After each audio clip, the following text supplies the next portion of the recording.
Hello, and welcome back to the Game Bet Match Podcast. I'm your host, Manny Friedman, along with my co-host. Brad Sloan. Back in the house, baby.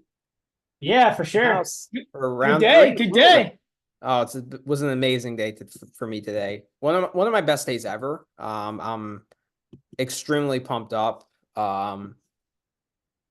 Hit two massive parlays, which helped. Over 3.5 set parlay cashed today. Almost every match went like 4 or 5 sets. It was crazy. Even the Djokovic firmly went 4 sets, which I is know. I know. insane. Honestly, I think it's been that way this tournament, though. I think I saw like it Yeah. might be like a third of the matches or something have gone 5 sets. I think 26 matches or something, which is crazy. Which I mean, 26 out of I guess 96. So that's maybe not a third, but that still is a Yeah. high number. It's a high number. Very high number. Yeah. I might not have to argue with Bovada about my over 417 sets or get sets bet or whatever. 472 sets, whatever it was. Yeah. He's Yeah. looking good. Is crazy. I mean, I don't know. Like GBM official place was really good today. We went 3-0. I Dude, think I saw like we're making some headway, we're man. making some progress. We're making some progress. It's Like, are good. we back within 30 units yet? We're close. Something like that. I got to do the math. I mean, at one point we were down like 45, so that we've gotten I like a know third of it back. So that's for positive. sure.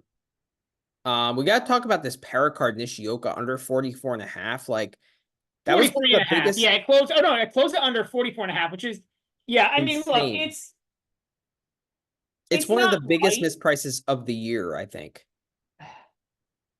Yeah, I was trying to find the data on Nishioka's serve points won on grass in 2024. I'm Hmm. gonna try to see if I can just look at his individual matches and see, because like I do feel like he was doing pretty well on serve. Hmm. So I guess like given that I can understand the pricing.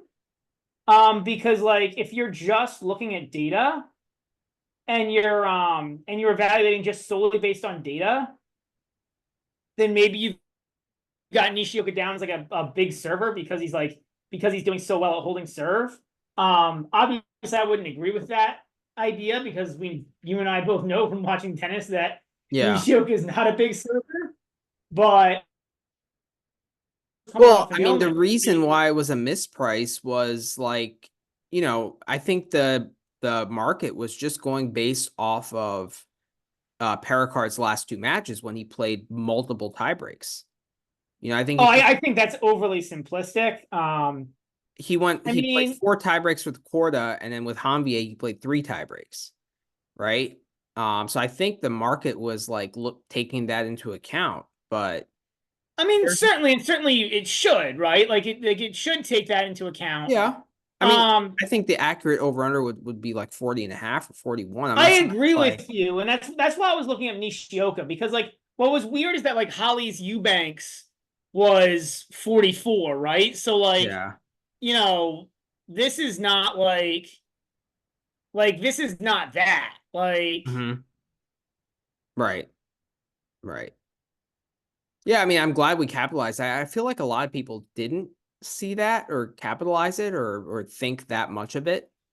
So I'm it's I'm an really over under. stoked You that we know what I mean? I feel like capitalized over on it. unders a lot of times don't get as much play, especially I feel like especially in like best of in these in the slams I've seen less people like putting in bets on over games. I haven't seen too many people like betting the or under game. Mhm. Like actually, I guess I've seen a number of people like putting the under on games or like maybe let me rephrase.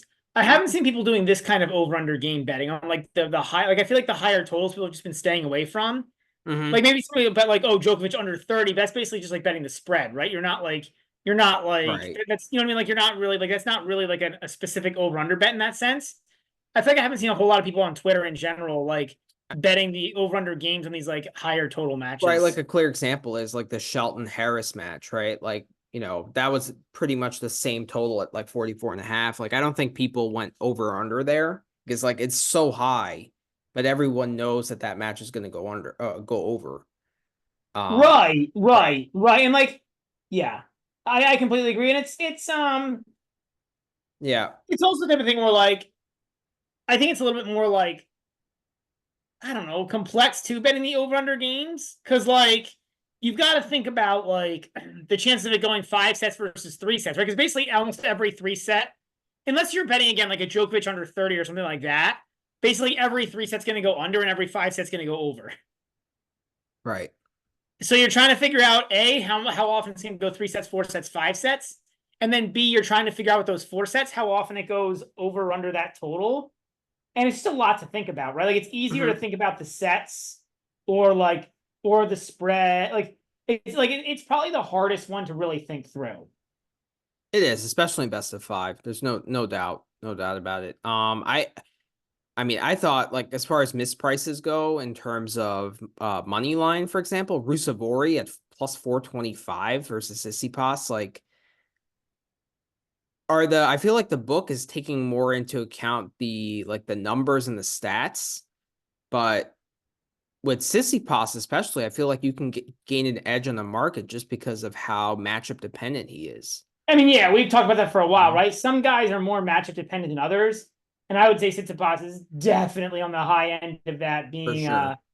of being matchup dependent, where Mhm. like if he's up against a power guy, like I'm not saying he's gonna lose because like even the Rusevori match today, he actually really could have won, right? He Tie easily breaks, could have right. won that match, Right. right? Yeah. But he was minus 550, and it was a very close match, right? They ended up losing, like. Right. Oh, even if we lost that Rusevori money line, like hitting that play that it's the correct play to play. You're on the right side of it, you know? Yeah, I mean, like I said, I had the Rusevori plus the games, Mm-hmm. which came in pretty easily. I didn't have the Yeah. money line. I thought that was one of the rare times when I didn't see a whole lot of times when he was going to miss the games. Let me put it that way. I felt like the Yeah. game was like, Games was no brainer. No I brainer. felt like that was like, I thought it would be a close match, but I thought the games was like Agreed. really pretty no brainer there. I mean, like honestly, like it was a match. I said it on our space. We do some Twitter spaces Mm-hmm. occasionally. If anybody's ever interested, you can if you're looking at your Twitter feed, you can check out our spaces. I think they're pretty fun. It's mostly myself, They are Manny, and a few fun. other people talking, but I think they're a lot of fun.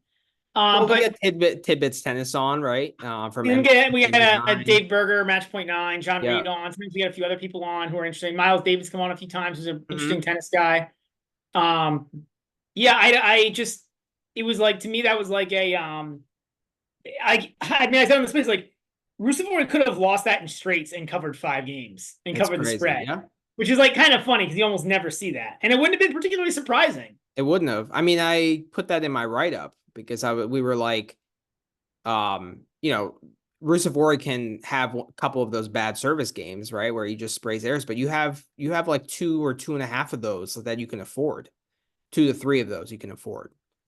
You know, Yeah, so like you can cover that. I mean, just any way you want to back Rusevori. I think the games was the best way to do it, but like plus 425 on the money line, like it's hard. It's hard considering to that pass those matchup up. I is agree. I agree. it was a total misprice.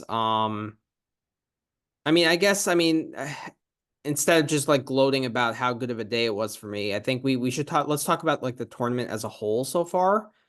Who impressed you? Who didn't impress you? You know, I mean, the first place, and everybody's going to start this. We probably owe to ourselves the podcast to start if we're going to be a tennis podcast, is to mhm. talk about Rublev. Yeah, And just we should. it's a very disappointing, shocking loss to Komasana. Shocking, I can't believe that shocking. he. I think I had him at like minus 150 or something to make the fourth round. Just I was like, I I saw know. these I guys had in the his draw, and I easiest was like, he draw. can't lose to these guys, but I And guess we he were could. like, it's the greatest get right spot. Get right with two rounds, right? Like, and I mean, even Musetti, like, how good is Musetti really on grass? He went 5 with true, Darderi today. Like, true. it was really a get right spot to get to at least the fourth round. Like, it was really disappointing that he didn't. Yeah. Yeah. I mean, I've had this take, I feel more than you, where I think that his struggles are valid and like I think he's really going through the motions right now, mentally. And I think it all started kind of with that Dubai thing and like the Madrid title run kind of masked all or like kind of shielded all of those problems, but like I don't think it really fixed it, you know?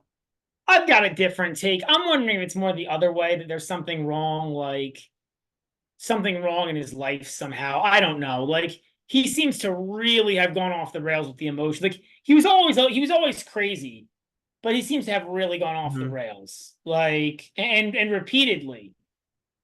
Um like I wonder if something's like, and I'm sure he wouldn't talk about it, but I'm wondering if there's Yeah. something like in his personal life that's off, because like he really seems like completely off the rails on court.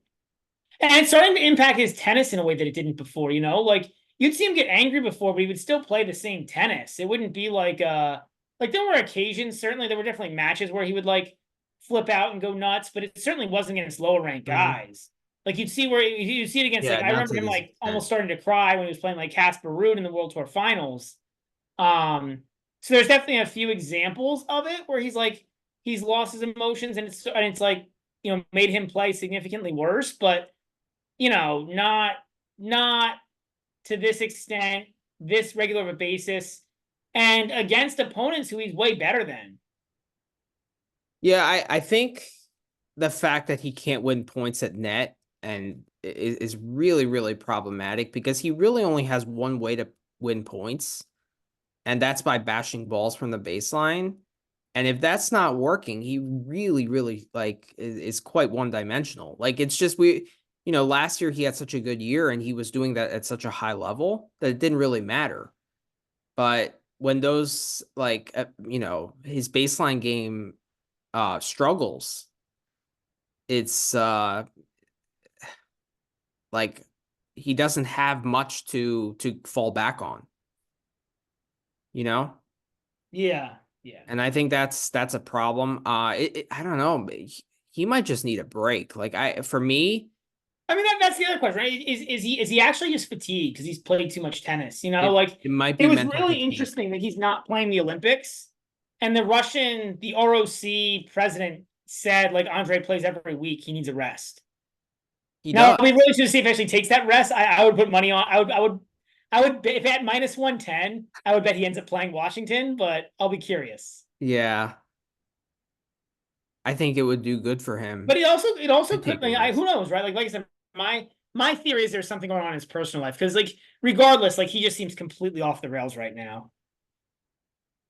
Yeah, it's pretty bad. It's pretty bad. And like if he didn't have that Madrid run, you know, that's a pretty bad season, Yeah, I mean you the know? problems that he did, right? So he's like that, like Exactly. So he's it's still like hard. Like that plays in your mind, but like that was a weird tournament. That was just a weird event. Madrid's always a weird tournament, and it was especially weird this year with the withdrawals. But he still won a Masters. Like you can't play that Yeah, I badly know. and win 6 consecutive matches, right? Like Yeah. Yeah. But don't we have a dinner bet on Rublev? we do. I mean, I think it's him to stay in the top 12. I mean, I still think he can stay in the top 12, man. Like, I don't know. Like this could fix it. I like it could take forever to fix, but like it doesn't necessarily need to, right? Like, I don't know. I feel I'm probably in. You're probably not going to agree with this, but I'd rather have this than like a lot of other issues if I'm looking for a guy who can turn something around. Define other issues. Like Ben Shelton, where he can't win anything on any surface that's not a hardcore, because he has zero rally tolerance, and and like you know what I mean, like, or like and has no tactics, he's just too raw, or like Does Rublev really have tactics?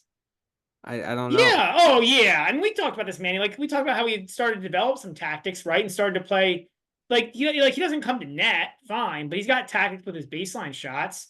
And he's not like slicing, but that's how he started to play better, is he stopped just bashing every ball as hard as he could, right? He started hitting some balls at like 80, 85% in order to get them in order to be more But that's consistent. another Like thing I've noticed when I've been watching him is that he's kind of reverted back to those like ball bashing tactics and or right, but it's not ball but like bashing lack of tactics, I should say. right, but I don't know.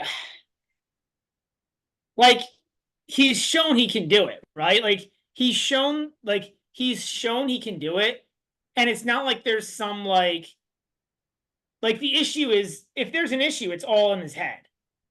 Certainly, it certainly seems that way. Unless it is fatigue, and he just needs to take a break. I don't know. It could be physical fatigue too. I don't know. Like, it could be mental fatigue. Could be something in his personal life. Like, who knows? I mean, it'd be really. I don't know. It'd be really. I feel like once he gets out of this, it'll be really interesting to hear his thoughts on this period. Mhm. Yeah, I don't think he's the most mentally secure guy. I think he has a ton of doubts about like his game. Like I don't think he necessarily thinks he's that good, you know? So and he takes his tennis career so seriously and he's like so hungry for success that it's just I think it just eats him alive that he can't get back past a quarter of a slam and it's like I think there's some scar tissue building up. Maybe, but I don't know why.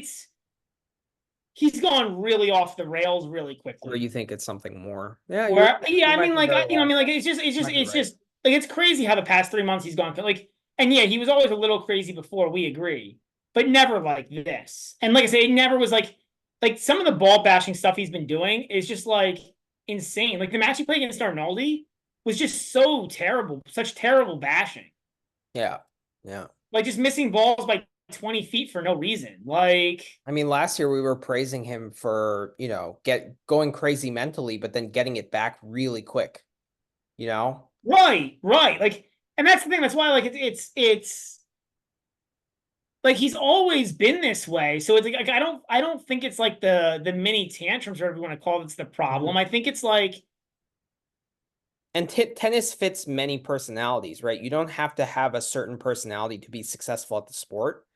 Like you can be, very emotional and still be very successful, i.e. John McEnroe, or you can be like cool, calm, and collected like Federer. Like there's no like one way that you have to act. So I don't really yeah. abide And by on top that. of it, like Andre's like as soon as the match is over, he's always been like a fine guy. It's just during Yeah. the matches that he's like Yeah, something in at his least he's known going as a on. fine guy. I don't know. He's done some of the interviews are goofy with him, but like it's also I don't know, I'm like curious to see how the market is going to react to his price, like to the pricing with him. I mean, I feel like we've already seen some reaction, right? I feel like he's not getting priced like the Rublev of old. I mean, Komasana to win a set was like plus 300, Was it really? something like plus 250, maybe not plus 300, but like it was It's high. It was up also there. Komasana had no grass experience, but I guess that's the next that's a good segue to the next topic. People are really struggling to hit 3-0s, man. Yep. 100%. Like even top, like no, like even top guys. Sinner lost a set. In both Um, matches. yeah, I mean, dropping against Berrettini is not as bad, but the set he played against Berrettini that third set, Berrettini owned him. Like he won like half his like Mhm. return points. It was a 6-2 set, so that's expected. But like Berrettini owned him. Like Berrettini played, and Berrettini continues to be one of my favorite players. Like I thought that was a very, very, very strong mental performance, despite the fact that Sinner outplayed him. And like, even though Sinner won 3 tiebreaks, like the stats don't really show that. Like Sinner was the better player, as you pointed out yesterday on the spaces. But like being the worst player and forcing your opponent to win 3 tiebreaks to win the match show like how mentally tough Berrettini is. And like maybe Berrettini wasn't the most mentally tough in those tie breaks, but like to get to those tie breaks, considering you were the second best player on the day, like tells me a lot about his like mental fortitude. I mean, he also has a really good attacking game, right? So like, he's really, really good at holding serve. He is. Like I don't think that can be overstated. Like he's just like his serve game is really, really good because he has a good serve. He has a good forehand, Mm-hmm. and he's really good at tactically working with it. And like when he gets the when he's serving, he gets to dictate the point. When he's dictating the point, he's so good and so smart at dictating the point. So like he's going to be successful. Um, but yeah, I just marvel at the way yeah, he and like masks weaknesses. tactically, he's incredible. What? Yeah. I just marvel at the way he also masks his weaknesses because he has so many holes in his game, right? His game is so strength dependent on the serve, on the forehand, right? On like the net game and stuff. So, but he has so many blatant weaknesses, and the way he masks it, I just respect it so much. You know, I don't know. It Yeah, me is, too. I mean, I like. Yeah, yeah. I don't particularly like watching Berrettini, Hmm. but I just don't particularly enjoy that watching that kind of style. But I have to Yeah. respect the dude. Like, Yeah. yeah, I agree with you on that for sure. Yeah. Definitely. Definitely. I mean, Sinner is kind of like continuing what, he did in Halle. Like it's tough matches, but he's like finding a way through. But the stats, if you look at like points won and return points won, like they indicate that he's been excellent. Yeah, I Right? just think he's not for whatever reason he's not converting break points. I'm really not that worried about it. Like, if this were a problem that he had for a long time, Mm-hmm. I'd be worried, right? Like there's a lot of times when you could be worried about this. Or like if he always had this problem with break points in slams, Mm-hmm. you know, or in slams like quarters or something, Yeah. like if he had had matches like like the one he played against Djokovic last year at Wimbledon, if he had had like a bunch of those in a row pile up, like in that moment, I'd be a lot more concerned. But like he's been so good. Mm-hmm. All I can't believe that like all of a sudden he gets to grass and like he has confidence on other points but not break points when he's had confidence the rest of the year on every point. You know what I mean? It just doesn't make logical sense. Like I think it's just like Yeah, last year I think that's a logical concern, but this year since a he's been hundred so percent, good, I Manny. We're a don't hundred think. percent aligned on that. Yeah, Yeah, yeah. I Like don't so, think. I have no concerns about Sinner right now. I think it's just Actually, if he keeps getting through these matches this way, I'm actually going to be less concerned about his overall game because like that shows that he can overcome the physicality piece because he's playing long physical matches and backing it up, you know? yeah, that's true. That's true. Actually, that's an interesting way. I didn't think of that angle, but yeah, I completely agree with you on that. Yeah. So I don't know. I still think he's co-favorite with Alcaraz right now. But I mean, his draw actually got easier because he doesn't have to play Greeksport in the next round. Yeah, but I Um, don't think Kecmanovic. We'll talk about that match. I don't think Kecmanovic is a complete slouch. I do, but yeah. But like I have no regrets playing. I think on day one I played the La Hall to win a set against Alcaraz at plus 285. I played Kovacevic at plus 210 to win a first set. They didn't cash, but like I still think if you see anything like plus 250 to win a set, or even any real plus money, it seems like a good value play. It's just so hard to straight set a guy. And it seems like it's getting more and more difficult to do that. Yeah, I mean, I've been, and maybe part of it is it's grass too, right? So fewer breaks, etc. But yeah, you're absolutely right. It's these guys have been struggling to put up straight set wins. Um, Even Alcaraz, right? Didn't Vukic serve for the first set against Alcaraz Yep. also in the second Yep. round? Mm-hmm. Yeah, Definitely. I it's mean, I been bet the Alcaraz 3-1, I think at plus 330, and I have no regrets about that bet. It's yeah.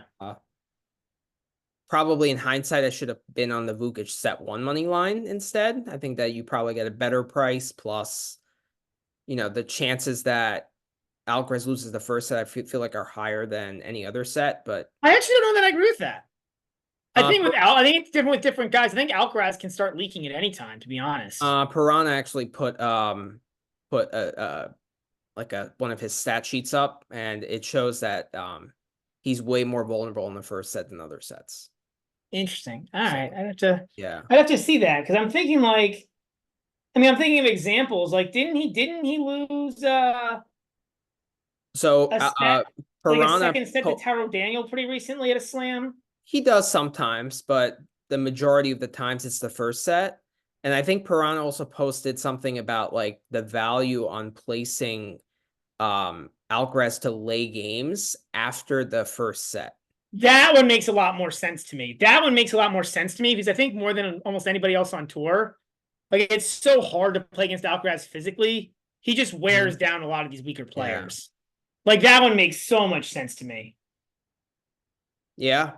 But that might be a way to attack Alcaraz going forward. Lay games like live. Yeah. I'm gonna look to do that against Tiafo tomorrow. Um, we'll discuss that match a little bit more later, but yeah. As far as other favorites, Medvedev against Muller. That was one of my best cashes of the week. I bet the Muller set one money line at plus 600. So I was very stoked about that one. I don't see how Medvedev is priced the way he is. I think he's significantly overvalued. There's nothing about his game on grass which really impresses me. And I feel like he's lost a little bit of bite on his serve. It doesn't feel like he's locating it quite as well and winning as many free points as he used to. I don't know. I haven't really checked stats on that, but just like watching him, it doesn't feel like it. I Probably. agree with the commentary. I don't Mhm. know. I mean, it's because like he still is like a really good tennis player, right? Like the problem is Yeah. like part of like he's still a really good tennis player. I agree he's not playing particularly well on grass, but like it's not like he still is a really good tennis player. And like, he still is advancing and winning matches. So like yeah, we'll talk more about it. I agree with you, but I don't feel like it's a I don't know. I don't feel like he's like a dead fade. No, but if you're getting the prices that you were against, like with Alexander Muller, and like Yeah, I that one was weird to me because like from a matchup perspective, I wouldn't think Muller would do well against him on any on any surface. I would think that'd be a really tough matchup for Muller. I would think that what I mean. I was surprised by how well Muller did in that match. I will say that. I don't think it really matters. Like to me, it's with Medvedev, it's different than say a Tsitsipas, for example. Like Tsitsipas would love to play Alexander Muller on grass, right? But with Medvedev, Oh, it's I think it matters a lot. I think it matters a lot the matchup. I mean, we've seen guys who can come into net do better against Medvedev. fair, but he doesn't like have a very aggressive game. So a guy that just keeps the ball in play is also going to have success. I don't know, man. I mean, I don't know. I mean, I was surprised at how well Muller did. I'll say that because like I don't necessarily know that I agree with that take. Because like the problem is Medvedev's just so much more consistent. Like On a hard if court, you're a he is, but consistent on a player, he's going to grass be court, more he isn't. consistent. What? On a hard court, he is, but on a grass court, he isn't. Like grass court really rewards first strike tennis, and Medvedev struggles with that. Yeah, I just don't think of like Alexander Muller as a first strike tennis player. He's not, but they're like kind of baiting each other into who's going to take the first strike.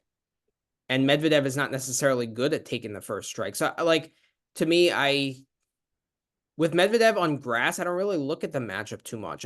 I more look at the price and see like how the market is kind of valuing his form on the surface. And I really don't think he's good on the surface at all. Like I actually think clay is better for Medvedev in grass. I just don't think he's like adept at like taking balls early, Oh, he's not at all. Of handling weird course. bounces. He's talked about how like his hand-eye coordination is not as good as some other guys, where that's the reason why he has to stand really far back on return. And like those kind of tactics are really not equipped for grass. So to Yeah, me, I think yeah. grass is his worst surface, and like I'm fading him hard against Struff. We'll talk more about that match tomorrow too, but like I don't know.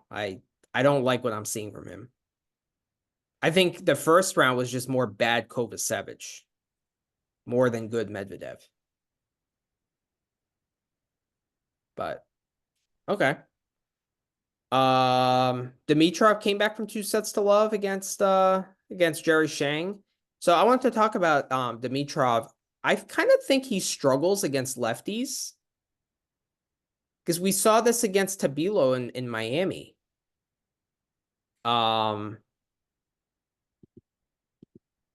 Where he kind of struggled in that match too early on. He finds a way, I think, just because he's the better tennis player. But I think that lefty serve and the lefty game to the backhand, I think it's an attackable way to play him. I'm curious to see his stats against lefties. He's 9-1 in his last 10 matches versus lefties. The loss is the loss to Humbert and Marseille when Humbert played really well actually that day. How many of those matches are to lower ranked guys? Oh, they all are, right? Because there's no but that's just because there's no high ranked lefties. Who is a high ranked lefty right now? But how many of those matches are going like deep into the third or deep into the fourth or fifth, like where he kind of struggles? I mean, he lost a set to Shelton on clay in Monte Carlo. That's not good. Lost 2 sets to Molchan at the 2023 US Open, so last year's US Open. Yeah, that's a clear not example. Ideal. I think just struggling against these guys are, tells me something. Like he shouldn't be struggling with Alex Molchan on the hard court. And I feel like if someone played at Alex Molchan's level as a righty, he'd be brushing this guy aside. But the fact that he has a lefty and he can kind of attack that ball and get it out of the backhand slot and like force him to use that slice in the corners, I think that's a problematic matchup for him. And it's like a spot where you might not necessarily back Dimitrov to lose the match outright, but you can kind of back the opponent in that spot. Like to win a different question. Different question. Mm-hmm. So this is you're gonna love the fact that I'm actually asking this question. Okay. Is it a lefty problem? Or is it a best of 5 problem? Because Dimitrov has not been great at slams. Made the quarters of Roland Garros this year. Remember, lost to Nuno in Australian Open. Lost his Zverev, ran out of gas at the US Open after 2 sets. Last year, obviously had that 2 where he fell behind 2 sets to Molchan last year at the US Open. Lost to Rune 4th round last year at Wimbledon. Lost to got smoked by Zverev 4th round of Roland Garros last year where he laid a dud. I don't know, man. Yeah, I think best of 5 is definitely way more challenging for him. And considering he has to come back, and play back-to-back days, I'm not confident with Dimitrov going into tomorrow by any means. Yeah. But that being said, I think his last 5 or 6 months has been one of his better streaks in his career. Oh, it's more than 5 to 6 months now. It's like a full year now. So Wimbledon last year was a 4th round, and then when did he lose to Zverev at the US Open? 3rd round. The slam performance hasn't even been good. The only slam that was good was Roland Garros this year, where he made the quarters and then got beat by Sinner. But other than that, the slam performance hasn't been good. He's been playing well for more than 3 months now. I mean, he was playing really well during the whole second half of last year. He just finals in Paris, made semis in Shanghai. Yeah. Yeah, he's been pretty damn good. Semis in Washington. That's why my question is more, is it a slam problem for Dimitrov and less of a lefties issue? Because also Tabilo is just a really good tennis player, right? I don't know. At this point, I think we can say Tabilo's just yeah. It's not that surprising that Tabilo would play Dimitrov tight. It's more the Molchan and the Shang performances. And I hear you that those are slams, but the sets he lost were the first. I mean, Nuno's a righty and he got smoked by Nuno. Yeah. It might be a combination of the two, to be honest. Could be. I mean, it's interesting how bad he's been at slams. Compared to how good he's been the rest. He's been a top 10 player. I would say his ranking is 10th, and I think he's definitely been a top 10 player. But Not slams. Yeah. He did make I mean quarterfinal at the French this year. Yeah, but for a top 10 player is a result of round three, quarters, Yeah. or the past year, round four, round three quarters. Is that like good for a top 10 player? I'm sure you would say no. No. Yeah.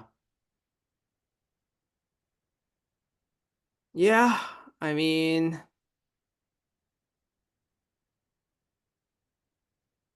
but looking at his results against lefties, 5 today against Shang. We talked about the Tabilo, like Yoshi on clay was 5-4. Otmane on clay was 6-3.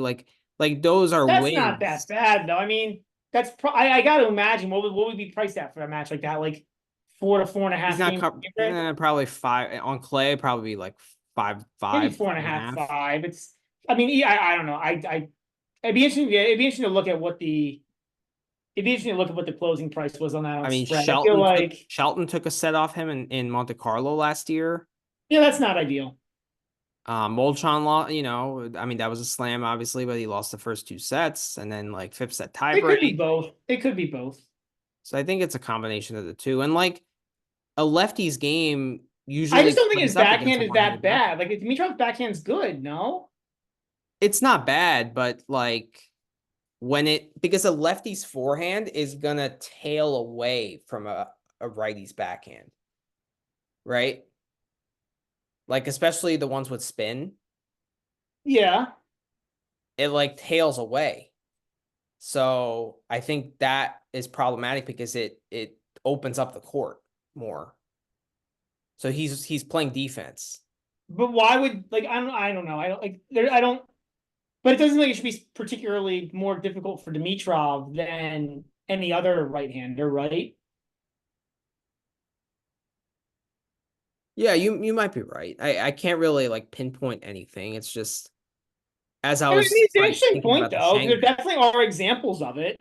Yeah. So it's an interesting point. I don't think it's like a ridiculous point. I mean, like, sometimes I come off like it's a ridiculous point. I don't mean like it's a ridiculous point. Mhm. It's just it's interesting because there's a lot there. Yeah, it was a thought because like watching the Shang match today, I was like thinking about the Tabilo match. I was thinking about the Molchan match. Like, so it was just an observation I was like thinking about. So I was just curious to see if you agreed with it. But you might be right. It might be a slam problem too. Like it's probably not one thing that you can just pinpoint. It could be both. I Yeah. Yeah, for sure. But he gets through, and who does he play in the third round? remember. It could be a decent match whoever he plays. I can't remember who it is, but it Oh, could be a decent. Monfils. Home feast. Okay. Yeah, two veterans. Yeah. So, what else? I know a lot happened. Um, Oh, a ton of great 5 set matches, man. yep. A ton of great. I think that's partially grass. Just lends itself to more of these like super entertaining 5 set matches. Mm-hmm. But there have been some really Lloyd Harris has played 2 fantastic matches. Yep. Yeah, that was a painful loss today. I had the Harris money line at plus 125 against Shelton. Yeah, so did I. Oh, you ended up playing that? I thought, Yeah, I ended up playing it yeah. last minute. I don't think I posted it on X because it wasn't like a multi-unit play for me. It was just like it was like a small hit. Okay. But yeah, Yeah. Yeah, I mean that was a 50-50 match in every sense of the word, right? So if you're getting plus money, you're on the right side of it. Just variance didn't go our way in that fifth set tiebreak. you think. Um, Paul Vertinen was a very good match. I don't know how much of that you saw. We talked a I little saw bit none of about it it. on the spaces, but I was impressed at Vertinen's discipline. Like I laid the games with Paul, and I was thinking that Vertinen is just super erratic, just gonna get frustrated at Paul's defense and just spray a bunch of errors. But he stayed composed throughout that match, and he even had a chance in the fifth. So I'm glad Paul got through to keep our futures live, but That was an entertaining match. Fonini and Rude. Rude continues just to be an absolute disaster on I just grass. don't think he cares. You know, like Yeah, I don't know. I so mean, true. like it doesn't. First of all, it doesn't suit his game, right? Like his game is built on that heavy forehand, and it just Hmm. doesn't kick up on grass. So And that's then one when and he's rushed on two. the backhand, it's a disaster too. Yeah, and he struggles when he's rushing the backhand. He struggles on the backhand in general. And the thing with Rude is like honestly, like part of it is that he doesn't care and he takes this in off season. But look, he's just not particularly good on quicker courts in general. Yeah, I Like the agree. vast majority of his success in his career has been clay, and then the little bit of hardcore success he has, I feel like has been slower and or bouncier courts. Hmm. Yeah, Like the U.S. Open final, he just kind of took advantage of a good draw, right? even the U.S. Open isn't particular. It's not like a fast hard court. I mean, I'd say I always call the U.S. Open like a pretty neutral court. But he also talked about it on a UTS dinner with Bublik and Pear, I think, where he just like found a multi-match purple patch kind of thing where he just like couldn't miss. So I I but yeah, those dinners are really good. I don't know if you've seen those. The UTS I dinner. have The tennis is pathetic, but the dinners where they like talk, they're actually quite entertaining. Don't I've watch the tennis. always been like, you have to be careful with player quotes, right? Because like, I'm not I'm they're not player saying you quotes. should wade in your handicapping. I'm just saying you should like just watch it from an entertainment perspective. Yeah, I mean, I've seen You know. them. I've Yeah. seen them. They're entertaining. I've seen them. They're entertaining for sure. I don't always know they're particularly even informative. I guess where I was going, like Okay. regardless of Fair. handicapping, not handicapping. I think they're like sometimes interesting, sometimes not. Like sometimes they make good points. Sometimes I think it's just like I Yeah, don't joking know, around, right? Yeah, not just even joking around. Just like I don't necessarily know that the players like the best thing is when it comes to like court speed, right? And you have like Riley Opelka saying that like Wimbledon is slower than Roland Garros. Like no, right? Like you yeah, you have some sort of like if you think that you have some sort of bias built in, right? Like right. either you were expecting Wimbledon to be faster and you showed up and it was slow, and so now you're like making this statement, or like there's something like inherently Yeah. wrong based in. So like that's my point. Like I don't think they're useless. I think they're interesting, Yeah, but you always have to take them with a grain of salt. true. I agree with that. It's just funny that like, Fonini plays Rude and like Rude is more of a clown than Fonini on grass. Yeah, It's like yeah, I it's guess funny. maybe, but like I said, I don't know. I think even on quicker hard courts was quite poor. Like it's really interesting how I mean, like we used to have more of this back in like the '90s Yeah. with guys like Thomas Muster. Hmm. Um, but Pete like Sampras. I mean, he never what? made Roland Garros final. Pete Sampras. Right, Sampras never exactly. Sampras never. Yeah, I mean, like yeah. So we Yeah. used to have more of these like specialists, or guys who couldn't play on one surface, and it was like whatever they just didn't play well on that one surface. And I feel like Root is like a throwback to that. Yeah. Yeah. Because he's really only a slow court guy. Like even the faster hard courts, like the Asian hard courts swing at the end of the year, he won't do well. Yeah. I agree. I agree.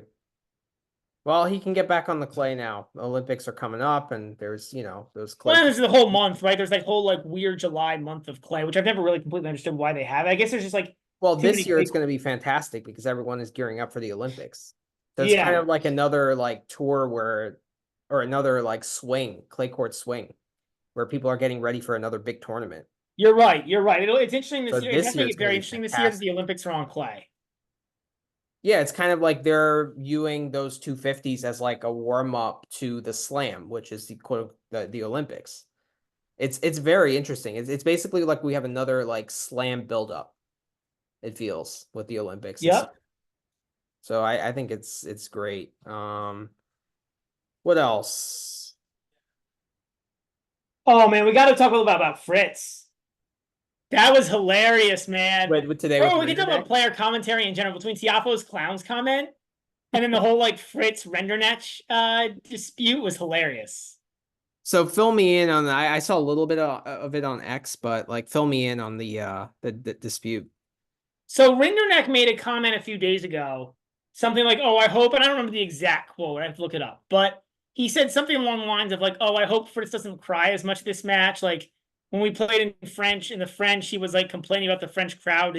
He always wants the crowd to show him love and yada yada yada, right? Mm-hmm. So then after Fritz, so then Fritz was, and I can't remember what he might have called something. He might have called something Fritz something also. I'll try to look it up and find it, but it was something along those lines, right? Basically Mm-hmm. calling him a crybaby because he was always whining about not getting enough fan support. Um, so after the match today, this is hilarious, by the way. So they come to the net and Fritz says, "Enjoy your flight home." And Rinderneck goes like, "Oh, I'm in the doubles still." Which is a hilarious comment back. Is like, it's so weak. Like, I think back when I was 12, I would have made like an argument like that. Like nobody cares that you're in the doubles, like Arthur Rinderneck. Like, you're not a threat to win it, and like nobody cares that you made like the second Right. round or whatever. Like, so as Rinderneck comes back with that, and Fritz is like, "Oh, like congratulations, I'm happy for you." And I think that was pretty much it. And like and then like they might have had a little stand on like blah blah blah blah blah blah blah back and forth. But yeah, it was pretty funny. I mean, we talk about how Fritz is like stiff on the court, but he's also stiff off the court, right? Yeah. Like Yeah. he just doesn't know what to say. Like even his like jabs when he's mad at someone, it's like what are you doing? Like what are you saying? You know, it's weird. Well, I no, I mean, I thought the "Have a Nice Flight Home" was pretty funny. Um, Yeah, I guess. I don't know. yeah, I guess Rinderneck. Yeah, I guess Rinderneck was upset about like Weren't they upset. talking about like the French Open crowd or you know, like Which how yeah, it's just funny that Rinderneck was upset that Fritz was upset about the crowd. Like, I don't know, like who cares? yeah, who Like, cares? That was over a year ago too, right? When they yeah, French last year? yeah, yeah. Yeah, who cares? And if you're Rinderneck, like, why would you talk crap before the match? That's true, especially when you're a massive dog and like you Like have you're a massive dog. Like you're yeah. a massive. I guess he was trying to like fire himself up and maybe think that like, oh, if I like, if I'm, if I talk it up, like if I like, Well, he maybe fired himself both enough voice to screw material. my 5.5, my -5.5, which sucked, you know. Yeah, But I mean, he did win the third set.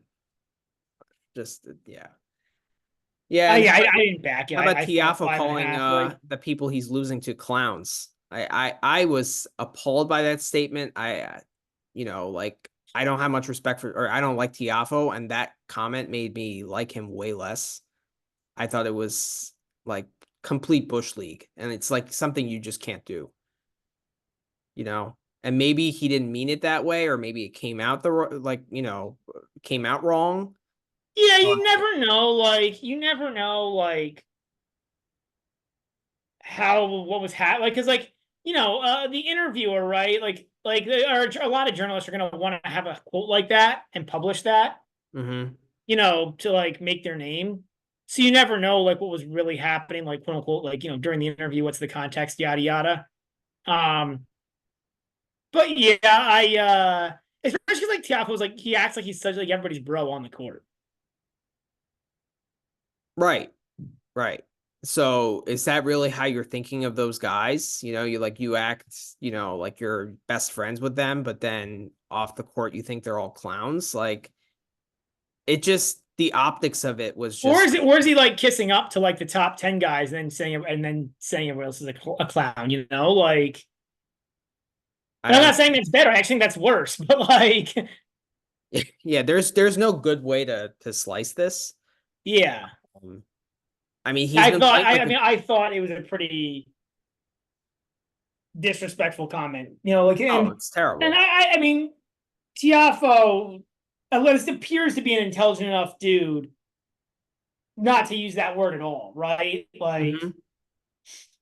That's yeah, that's a word used by us when we're betting, right? And like, someone screws our bet, yeah, consistently. yeah. But But I agree. I think not when that you're a peer and you're playing, that level of tennis. Like that it's just not yeah, right. I agree. I think to do that to your peers is pretty disrespectful. It is, especially when you've been playing like a clown the entire year for the most part. Well, and in some people's mind, you would be a clown. Yeah, exactly. right? So, Like, and I couldn't believe I like actually swallowed that all up and bet Tiafo -1.5 sets against Coric, which cashed. But I was like, Coric actually is a clown, you know? So yeah, yeah, yeah. It's also funny because like he still had to come from 2 sets back against Matteo Arnoldi. So like this idea that he's playing like that well is like it's not right. like Tiafoe all of a sudden found he's like a top 10 player all of a sudden, you know? No. Like he still is like okay, he played one good match against Borna Coric, but I'm gonna pump the brakes a little bit. Like That being said, I don't think he's going to beat Alcaraz, but I think it's a good spot for him. And we'll get into yeah, we'll that. talk about that I actually match. have a pro Tiafoe bet there, which is kind of Yeah. weird for me, but yeah. Anyway, it's getting late, so let's take a quick break and then we're gonna preview the I round. agree. I'm excited to preview some matches. So I Yep. agree. Round 3. All right. Yep. All right, welcome back to the show, everyone. So we're back to preview round 3 of Wimbledon. So let's talk about let me share the screen.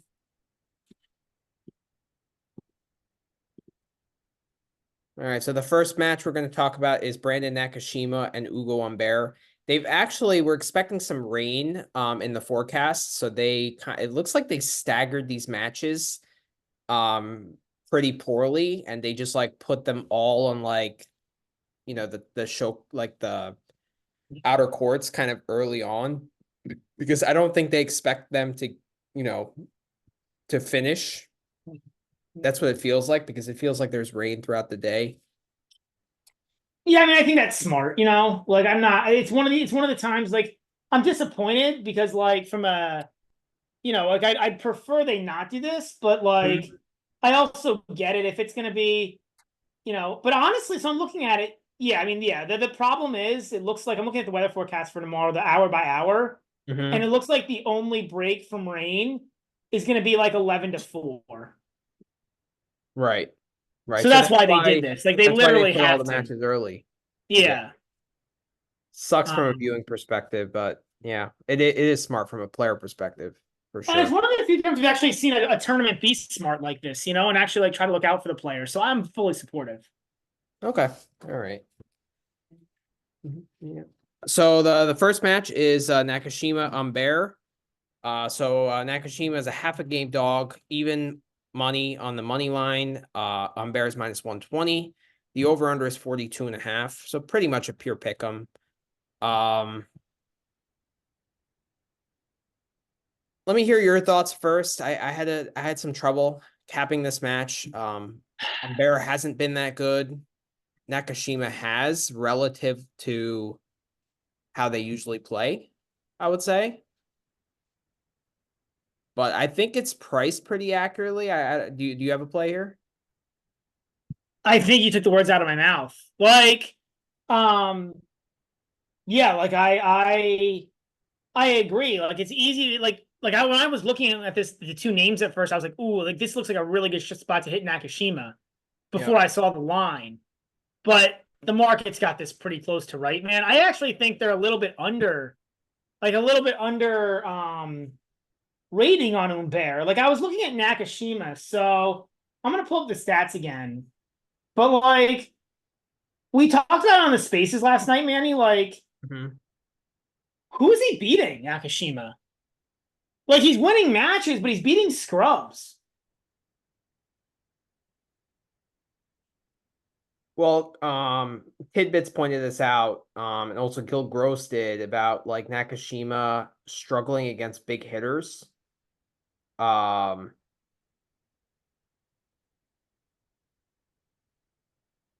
so he lost to Draper, then he lost to Righty, who's an aggressive player, lost to Hubie, who's a big server, lost to Roman earlier in a challenger. Um, I think earlier this year he also lost to Mensick twice in a row. Um, Vertinen he lost to, so Shelton as well. Etch, who's an aggressive player. So like, I don't know, Humbert really fits that mold. Um, Humbert is really a guy. he takes the ball early and he hits a flat ball, but I wouldn't classify him as like a big aggressive hitter that's gonna like push Nakashima to the corners. And like the only way Humbert does that is if he's playing really well, which he really hasn't been in great form recently. So I don't know if he can consistently do that. Um, but to answer your question about Nakashima, I mean, he beat Thompson and Baez here. I guess Thompson is a pretty good win, but Thompson really actually hasn't been. I actually almost am discounting that win though because it was 3-2-2. I didn't see the match, but I can't imagine Thompson played well at all if he lost that badly. Yeah. Unless Nakashima played like god level tennis, but I mean, like Thompson's just better than that. I was looking like, But there are no good results. But I mean, his best win is probably Navoni, right? On clay. Navoni on clay, which is a good win. But there's not, I agree with you, Manny. There's not a whole lot there. Yeah. So Humbert, he beat VDZ and Shevchenko to get to the third round, and Shevchenko was in 5 sets. Then he lost to RBA, Arnaldi, and Demonor And during he the beat grass court Fees. swing. And he beat Fees, which I guess in hindsight isn't such a is a decent win, I guess. Then he struggled on the clay this year. I just don't think Humbert's a very good clay court player. But he had a good clay court season last year when he won those two clay 175s. Okay. So, but yeah, against Demonor, he lost 6-3. Arnaldi was a tight 3-setter. RBA was a 3-set. I mean, those are decent players. I don't know. Like the way I'm looking at this is like, if you just look at the grass results over the past month,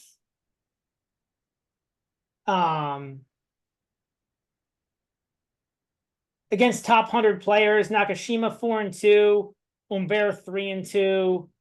Nakashima's tennis abstract doesn't have the Wimbledon serve points one, return points one built in.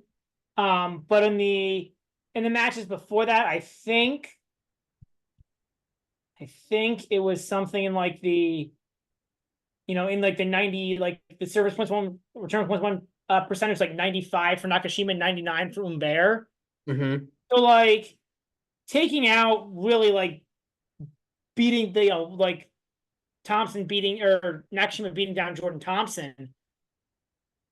I don't know like really what would make anybody think Nakashima is better than Humbert here. Yeah. And like at the same total, like if Humbert plays at his potential, like Humbert's upside here is way higher than Nakashima's. I agree with that. And if this match was played 3 or 4 months ago, what would the price be? How much has the market corrected? Oh, that's the whole point, right? The market's complete. Like if this is 3 months ago, if this is back in like February, this is probably like you're probably talking about this price for Nakashima to win a set. Right. Exactly. Right? So do you think the question is, do you think it's an overcorrection? We talked about it on the spaces with the Kachanov-Halis match yesterday, right? And like apparently they didn't correct it enough because Halis won. Maybe. I mean, it was a 5-set win for Halis, right? It's not like Halis dominated catch up. It was a 5-set win. He was plus 160. He wasn't a massive dog. Yeah. You know? I mean, I would like I actually think the market's overcorrected here slightly, but I don't think it's enough to play it. Like if Humbert got down to like pick or like even money, I might jump on Humbert, but like I don't like I'd really like given his form, I'd really want probably plus money or at least evens to take Humbert. Like this is probably close enough to not be worth playing. How about the over 4.5 sets at plus 225? I feel like this is an overmatch. And with the prevalence of 5 sets, I think that these plus 200 and over prices are decent. Oh, they're good prices. Like that's a good price. Um, Yeah.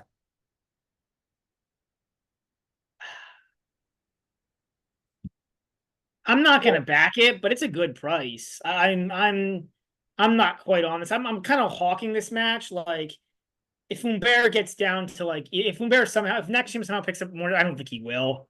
But if Nakashima does somehow pick up a little bit more steam, and this gets to like I don't know, like this. Oh, actually, Humbert's gotten some of the money. I think it's open at like minus Nakashima minus 105, Humbert minus 105, Nakashima minus 115.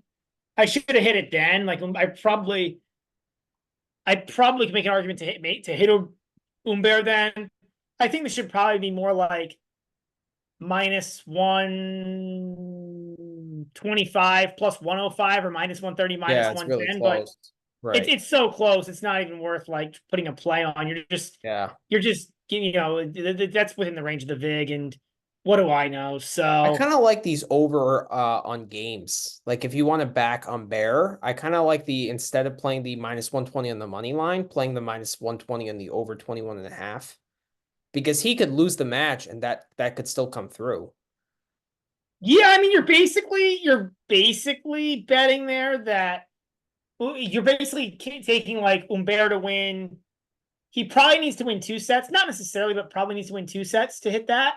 Mm-hmm. And the match probably needs to go at least 4 sets. You need Humbert 3-1, 3-2, or Nakashima 3-2, probably. Right. So it's a mini hedge, I would say. Yeah, yeah, I'll I might go that route. probably like. I think it's arguable. I think it's not a terrible idea. It's honestly those are kind of like those markets are kind of like betting the over on the games. It's Yeah, but I prefer to do that than the over 42.5. That the straight over there on the games is pretty high, man. it is I high. understand why, because like when it's a pickup match, there's just such a chance of 5 sets. But Yeah. And neither guy's a great returner, right? no, but I mean, either guy could throw a service game away too. 42.5 is just a lot of games, True. and we've talked about that pretty ad nauseum. Yeah. All right, next match is RBA against Fonini. So RBA is a 4.5 game favorite, minus 225 on the money line. Fonini is plus 185, and the over-under is 38. So I kind of want to back Fonini here. I, I don't know. We talked about this before with RBA. I mean, both guys are older guys, right? So like as the tournament gets deeper, it's harder to back up wins, I think, right? Um I think RBA is a better grass court player, but I also think Fonini is the more talented shot maker. And like I think he can battle through fatigue more. Like if they're both feeling it, I feel like Fonini has more tools in the bag to kind of figure out a way to win points. Whereas like RBA needs his physicality to win points. Like that's his only way. Um, and they must have a head to head here. And I think it could carry some weight.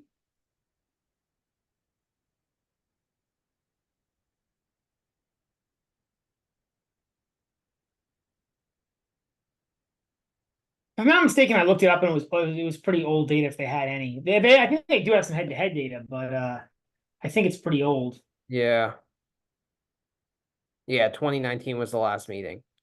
So yeah, we Yeah, can't take I yeah. have a hard time factoring that into my handicap at Yeah. all. I think RBA has been dominant. Am I wrong? 7-3. Oh no, 7-3 Fognini. Wow. But everything before 2019. So yeah. Yeah. And then RBA, he beat Sonigo in 4 sets and beat Martyr in straights. Uh,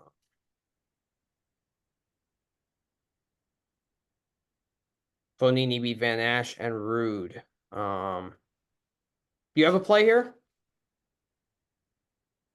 Yeah, I have 2 plays I really like here. Fonini. So I mean, my take on this match is that I think RBA should be a favorite, but I think this is really wide. I don't really know, Yeah. I think Fognini gets a little underrated because he loves the big stage, right? So Mhm. slams are good for him. You know, like when he's to your point, man, he's a great shot maker. When he's engaged, he still is a really good player. Yep. And Hmm. I feel like with him, like some of these players, like most guys are not like this, but especially with Fognini at this age, there's a lot of matches where Fognini just doesn't show up. Um, our RBA's been playing a lot better as of late. But Fognini's played really well this tournament. I think RBA should be a favorite, but I'm not sure it should be more than even like minus 150 to be honest. Um, I tend to agree so with you. so yeah, so I like Fognini either money line. I think you take the money line at the plus 185. Hmm. Or I think you take Fognini plus a set and a half at minus Yeah. 105. Now it's up to even money. I think that's a play you could make also. I think either of those lines makes a lot of sense to me. Yeah, and with Fonini, it's way better taking sets than games. Oh, way better, way better. Way Yeah. better. So, I actually really like the set and a half because I feel like,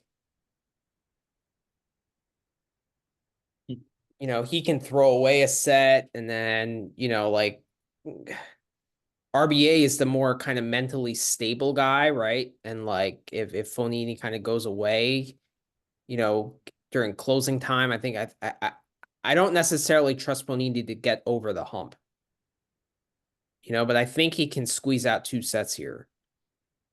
So that's going to be my play. That's GBM worthy if you want to make it Yeah, GBM. I also think what is set one here? Plus 140. I think that's another way. I think there's three different ways you could attack it. I think my favorite Manny is the plus a set and a half, so at Hmm. even money. I would make Yeah, that let's go that GBM. route. Yeah, I would make that Let's GBM. That's my favorite bet here. I agree Okay. with everything you said. Okay. Sounds good. And like besides this grass court swing, RBA has been pretty pedestrian at best.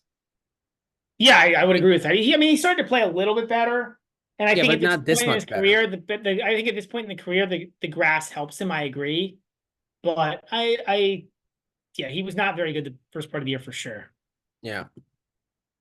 All right, this match. Can't wait to talk about this one. Paul and Bublik. Paul is a 3.5 game favorite, minus 210 on the money line. Bublik is plus 170. Over under is 39. Um, I was staring at this match for like 20 minutes today, and I just like couldn't figure out how to play it. My lean was to take the over games, but then I was like, Bublik can, he can go away for a set. I don't know. I don't necessarily like taking overs with Bublik. Um, I want to hear your thoughts, and maybe you could talk me into something. Yeah, I mean, so I've got a I do have a play here. Okay. So so my take on this match is twofold. I mean, Bublik, we've seen on grass, right? Like if you look at Bublik's run on grass last year, like Bublik is a really good grass court player. Mm-hmm. Um, and it's because like he's actually a really good, like he's actually not a bad returner. Mm-hmm. He's an underrated Um, returner for sure. yeah. Um, but my and I, I think this line is as a player, as a tennis player, I think this line is undervaluing Bublik or under Okay. reading undervaluing Bublik. Um, but um, but I also feel like um, I feel like this is a really good matchup for Tommy Paul. I don't think they've ever played, but I think it's a good matchup for Tommy. I think Tommy's a really good athlete, man, and he's really fast around the court. he should be able, and he's competent enough at net. Like he should be able to run down those Bublik drop shots. Like he's much better than Bublik. I mean, everybody is, but he's much better than Bublik in rallies. Like, But I I feel don't like know. Paul can lack discipline in rallies too. I actually Sometimes wish that he would be more kind of solid because he has the athleticism to, sustain those rallies. But I don't it's feel like funny you he takes say that because advantage I of feel that like much. it's like sometimes he is and sometimes he isn't. Right. Like it But all depends. Like Paul's just like I don't know. You and I have talked about it many times. I think Tommy's just a little unstable mentally. both guys are, right? And Paul to a lesser extent than Bublik, but Well, Paul, I think Paul's a better battler. He's definitely choked away his share of sets and matches. and like it's interesting because I don't think Bublik has that problem. I don't think he has that choking part. I think he's mentally tough in terms of rising to the occasion, but not mentally tough in terms of the battling. Whereas I think it's the opposite with Paul, I would agree. right? So we always talk about how there are two aspects of mental toughness, and they each have the other side, which makes this match really hard to cap for me.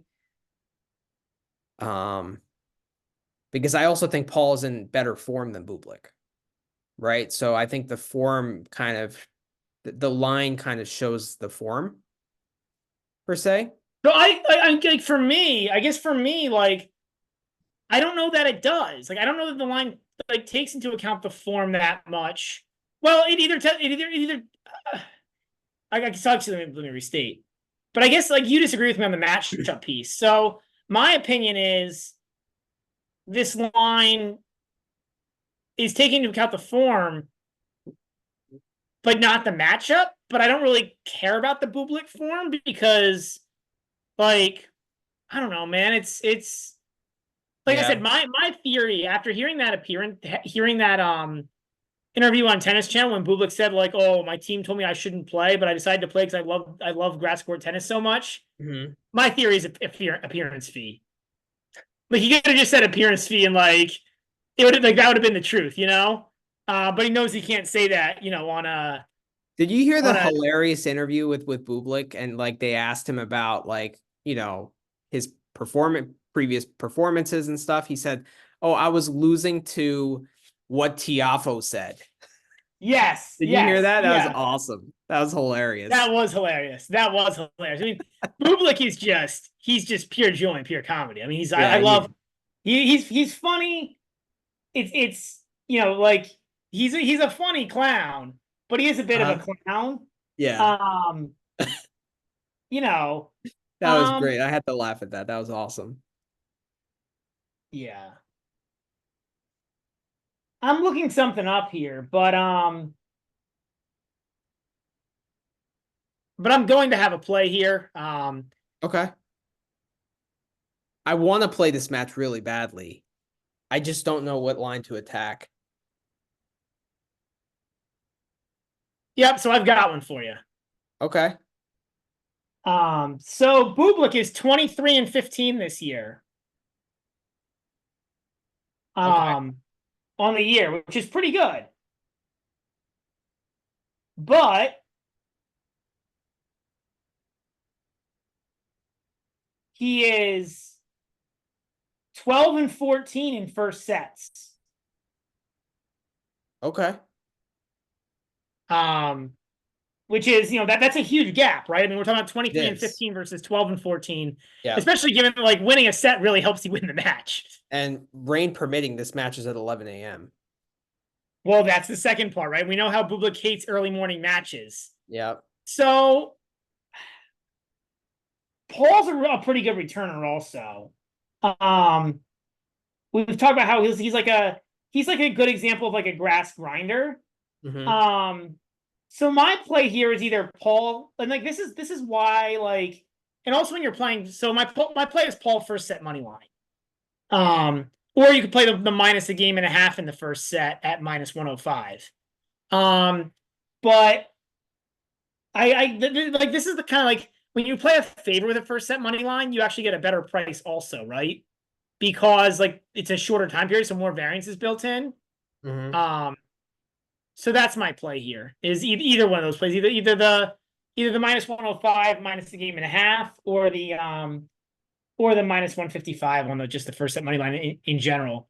Plus, if you play the set one money line, you don't have to deal with like any potential choking from Paul. And Paul has been a pretty good starter. In Queens, he won the first set against Musetti 6-1. He won the first set against Korda 6-4. He won the first set against Draper 6-3. He won the first set against Tabilo 6-3, and he won the first set against Bias 6-4. So, and then this tournament, I mean, he did lose the first set to Vertinen 6-4. He didn't start particularly well there.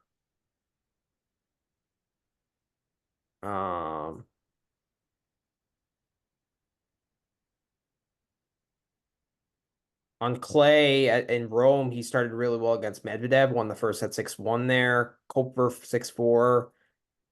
6-4. He did win the first set against Hubie 7-5. So like he's been winning more first sets than losing first sets. No, I mean Paul is 29-10 on the year, and he's 28-11 in the first set, which is like what you would expect, right? Right. It correlates, it yeah, with matches up, history. right? Like, Right. So yeah, based on that, I think there's an angle here to play Paul in the first set. It's not a huge play for me because like I do have respect for Bublik as a player, but given that it's 11 a.m. start, you know, How about I Paul to lose the first, or Bublik to lose the first set but win the match at plus 600?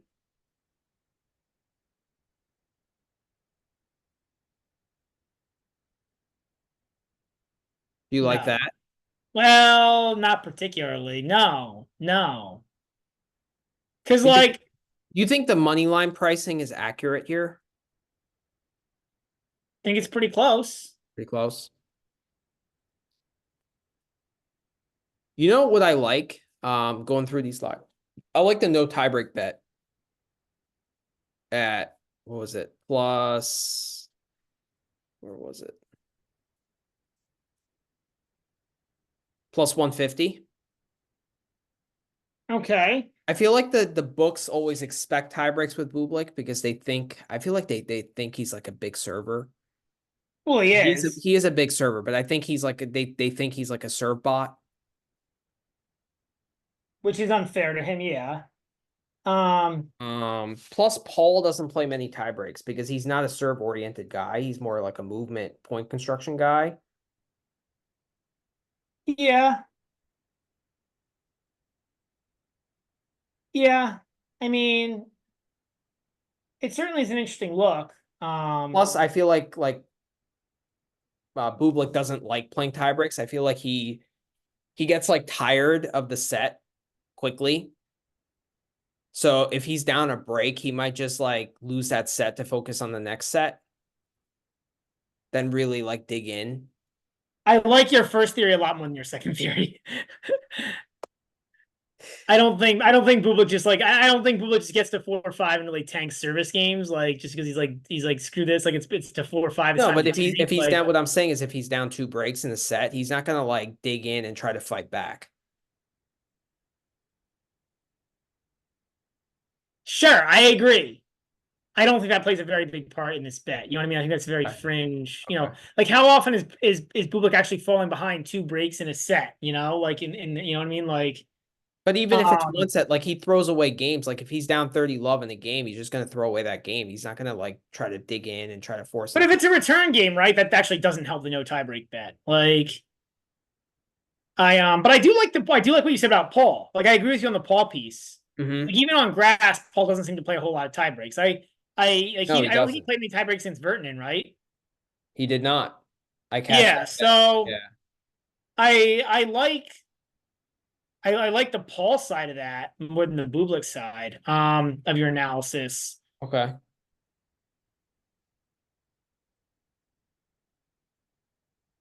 Yeah, Yeah, I don't know. that's gonna be a play for me.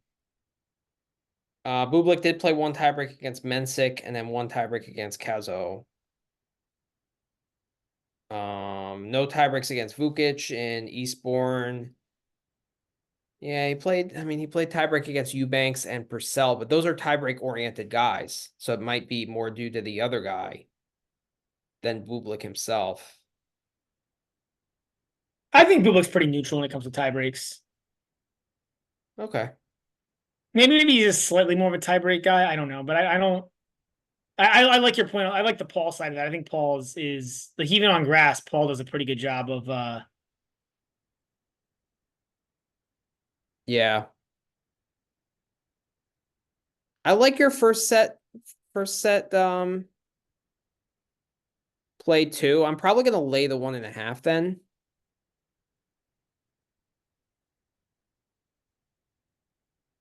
Yeah, I think I'm gonna do 1 unit on the Paul minus 1.5, and then I'll do 1 unit on the no tiebreak.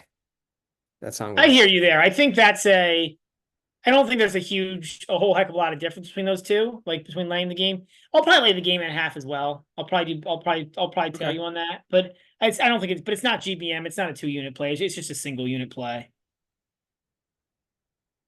Yeah. I think either guy is alive to lose a 6-2 set here. Like I feel like the sets are gonna be more lopsided scores. I don't think it's gonna be like, Yeah, but I think it's kind of built to the over under, right? What's the over under 40? 39. 39? Yeah, see, It's that's the pretty problem. low, honestly. I mean, I think it's pretty neutral, but like for two guys who are relatively close in skill, like yeah, Mm-hmm. I don't really I'm probably just gonna stay away from that particular line. Yeah. Okay. Next match, Shapovalov and Shelton. Um, two very erratic but talented shot makers, I guess. I wish you could just bet the over under on unforced errors. I know. Or the That's over what I under on would double like. faults. Although Shelton doesn't double that much, I don't think. Yeah. So Chapo is a plus 110 favorite. Shelton is a minus one, or Chapo is a plus 110 dog, and Shelton is a minus 130 favorite. Over under is 42.5. I like Chapo money line, man, at plus 110. Like, I think this should be pure pick 'em. I actually think Chapo should, I think the line should actually be flipped.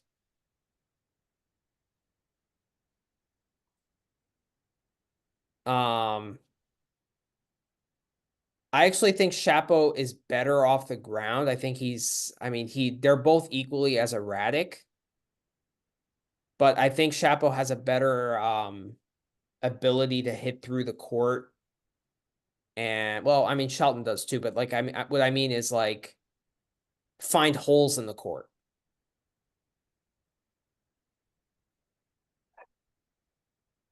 without making like, it's hard to put it in words, but like, I think he has a better ground game, is what I'm saying.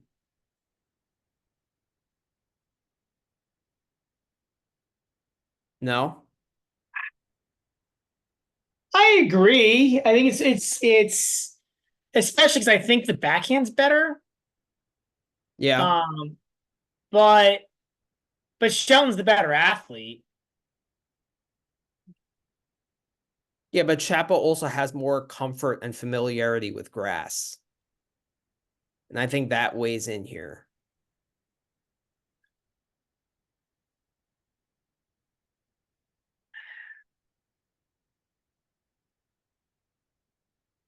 Like, I'd probably stay away at pick, but I actually think the line should be flipped.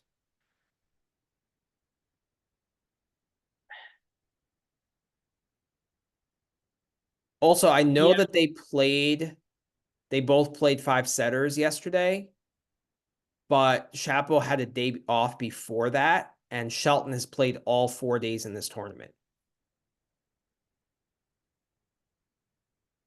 I'm not saying like he's going to be tired or anything, but I Wait, think, did it take 3 days for him to play his first round match? well, no, he played Belushi and then it got postponed. Remember Darkness came through?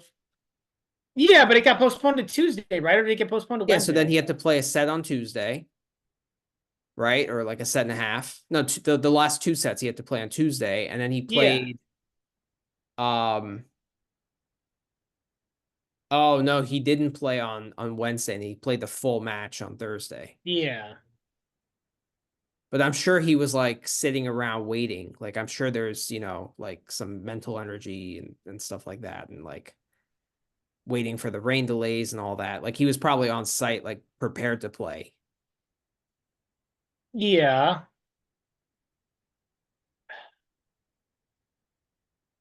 With Sheldon, I'd be more worried about a like potential fatigue factor. Um, that's kind of what I'm thinking is like I'd be a little more because I'm a little more worried about like his body. I feel like he's like hasn't he had to go to the trainer and wasn't his knee Mhm. taped? Wasn't Yeah, his knee his knee taped was also taped. for the Yeah. Yep. that would scare me a little bit. Um, like But Shelton struggles a lot on defense. I mean, Chapo does too, but I think Shelton does more. And I feel like Chapo is going to be able to force him into defensive positions. And if he I can, don't think there's much you can say about one of these guys that you can't say about the other. it's a good point. It's a good point. Um, But I think Chapo has a better ability to do that off the ground.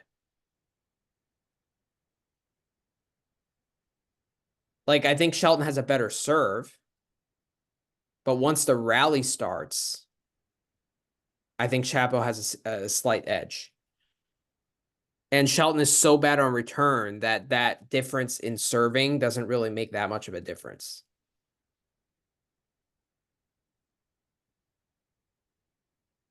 And I think Chapo, it's more about like his head. If he's like disciplined or if he has some sort of discipline, I feel like he can get more returns in play. Whereas Shelton, I feel like it's more like he's more raw. So he's never done it before, you know, where he's been. sure, I really have a hard time putting. I mean, like, if I had to put, if I had to say something different about these two guys, I would say that I would say that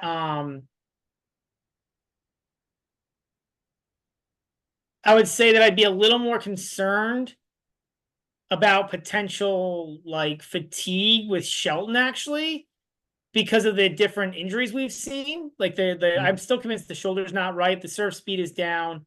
Um, I'm not convinced and then the knee being a little scary. So I'd be a little more concerned there. But then, and this is usually a take that you would have, but Shelton's mental game in terms of like battling is pretty good.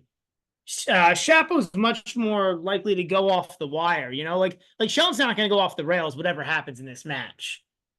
Um, like he might start Fair missing, point. like that could happen, but he's not going to go off the rails and just like flip out the way Shapo will. It's a fair point. So it's a tough match to cap. I think I'll pass. I agree with you, Manny. I think the line is slightly off, but I'm not sure it should be flipped.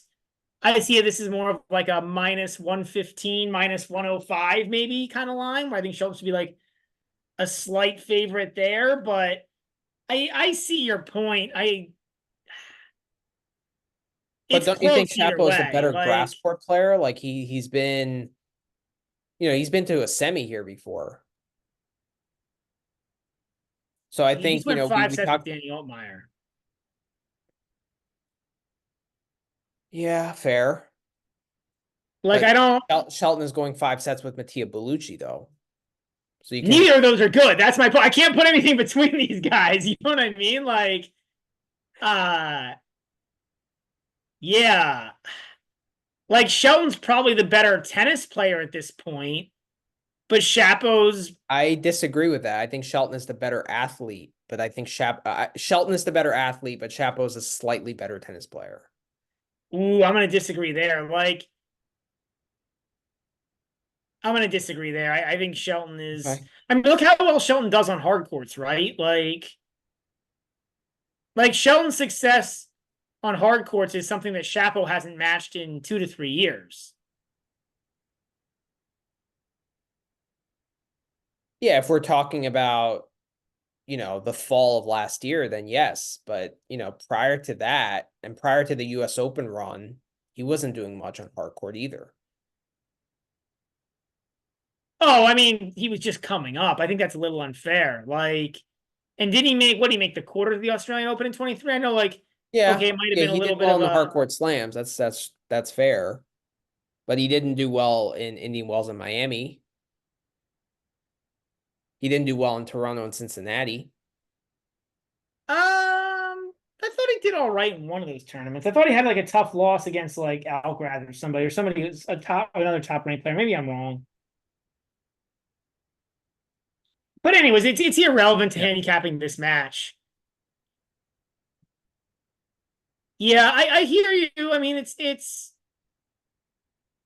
I can't make an argument to back Shelton here. I'm gonna stay away. I could see backing Shapo. Gun to head, if I had to, I would back Shapo, but I'm not betting this. And the 4.5, I actually think another interesting way to look at this is to look at the 5-set line, just because both these guys are so erratic. Yeah. I'd be a lot more excited about that though if these guys didn't just play both play 5 sets today. That's yeah. I mean, I think the And over especially 3.5 Shelton playing sets. 10 sets in the past 3 days or whatever. Like that Yeah. can't be good. Yeah. I mean, I think the over 3.5 sets is a great parlay piece, though. Okay. Like, I can't see either of these guys winning in straight sets. I think I'm going to lay off the 5-set line because of the potential fatigue factor, as you say, and it's only plus 200. It's not like you're getting plus 250 out of that, so I'm going to not hit that one. But I think I'm going to hit the Chapeau money line and then that over 3.5 as a parlay piece. Okay. Yeah, that's how I'm playing that. All right, next match is Jan-Lennard Struff against Daniil Medvedev. Struff is a 2.5 game dog, plus 150 on the money line. The over-under is 40.5. So I got 2 plays here. As you probably, heard from the recap portion of our pod, I don't like what I'm seeing from Medvedev. I am going to back Struff quite heavily here. I'm going to play the Struff money line at plus 150. And I'm going to go a little bit more aggressive. I'm going to actually go Struff minus the 1.5 sets at plus 230 as well. I think this is a really bad matchup for Medvedev because he's going to be forced to play a lot of defense here. I think he struggles against guys who don't play much offense because I think he's just like not very good at moving on the grass, which is why Muller had success. But like when you give, when you have a guy that's much more aggressive than Muller, I think that's going to be even more problematic.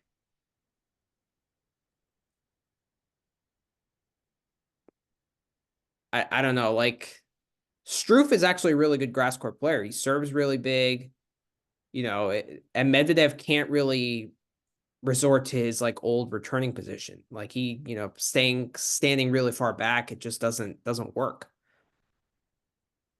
on this surface, And anytime Medvedev gives him a ball in the middle of the court to attack, Struff is going to pounce on that.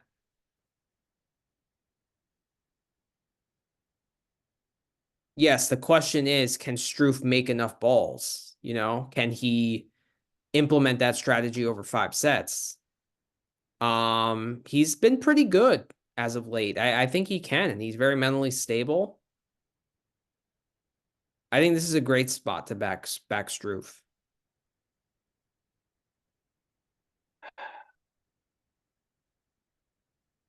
I know. I I was feel hoping like this you're line would be. slightly I higher on wanted him. to back Struff. I was hoping this line would be. This line, I'm not a like. I was hoping to back Struff. I'm just not a big fan of this line. Okay. I like actually the. I think the over games here can make a lot of sense. Struff, I mean, Struff, like his break percentage on grass so far this year is 9%.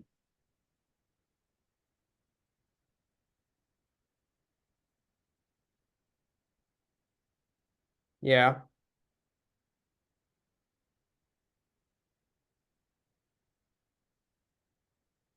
Have these guys played before? I would think.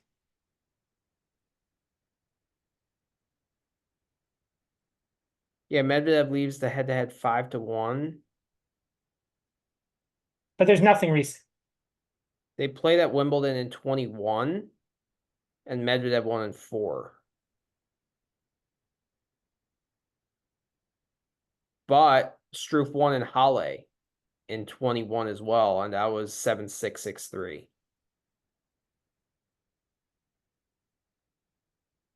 I think those matches are relevant.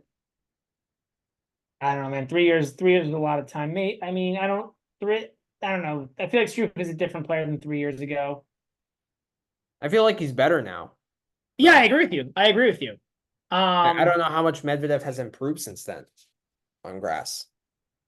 Yeah, I agree with you on that as well. Um, And Struff won one of those matches, and the other one was in four tight sets.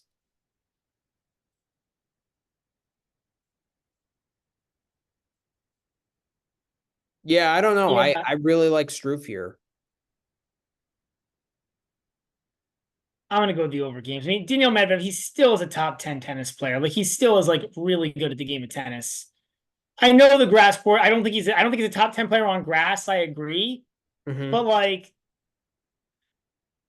this is pretty tight. I'd be worried that Jan like I'd be worried about Struff's challenges in breaking, and then I'd be worried about yeah, I mean that my big concern is can Struff make enough balls to generate breaks?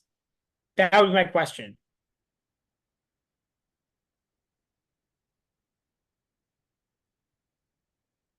But can Medvedev hit enough good balls where Struff doesn't get the first strike in the rally? If Struff misses, it doesn't matter. Right, but if the I'm ball, not saying Medvedev can just feed up lollipops to him every time, but like I I get it, but if Medvedev is on under defense, like, he is going to serve up some lollipops. Medvedev's also really hard to ace, right? I think that plays in. Like I think Struff is he's a guy who, easier to ace on grass, though. well, so is everybody, but Yeah. But I mean, yeah, you might be right with the over in games, given Stroop's like poor returning. I mean, if I had to back somebody here, I would probably back Struff. Like I agree with you on that, Okay. but I think I prefer the over. I don't. I'd be worried about Struff's poor. I was hoping to back Struff, but I What don't. price would you need to back Struve? You know, like honestly, it's probably my minimum buy point. Like I think Struff is probably 40% likely to win this match, and that's the implied odds in the plus Mhm. 150. So it's probably close to break even. There's a plus 160 on Bet Online, or at least when I was looking at it, there's a plus 160 available on Bet Online. There might be other books that have something that's a little bit better. That could help you. Um,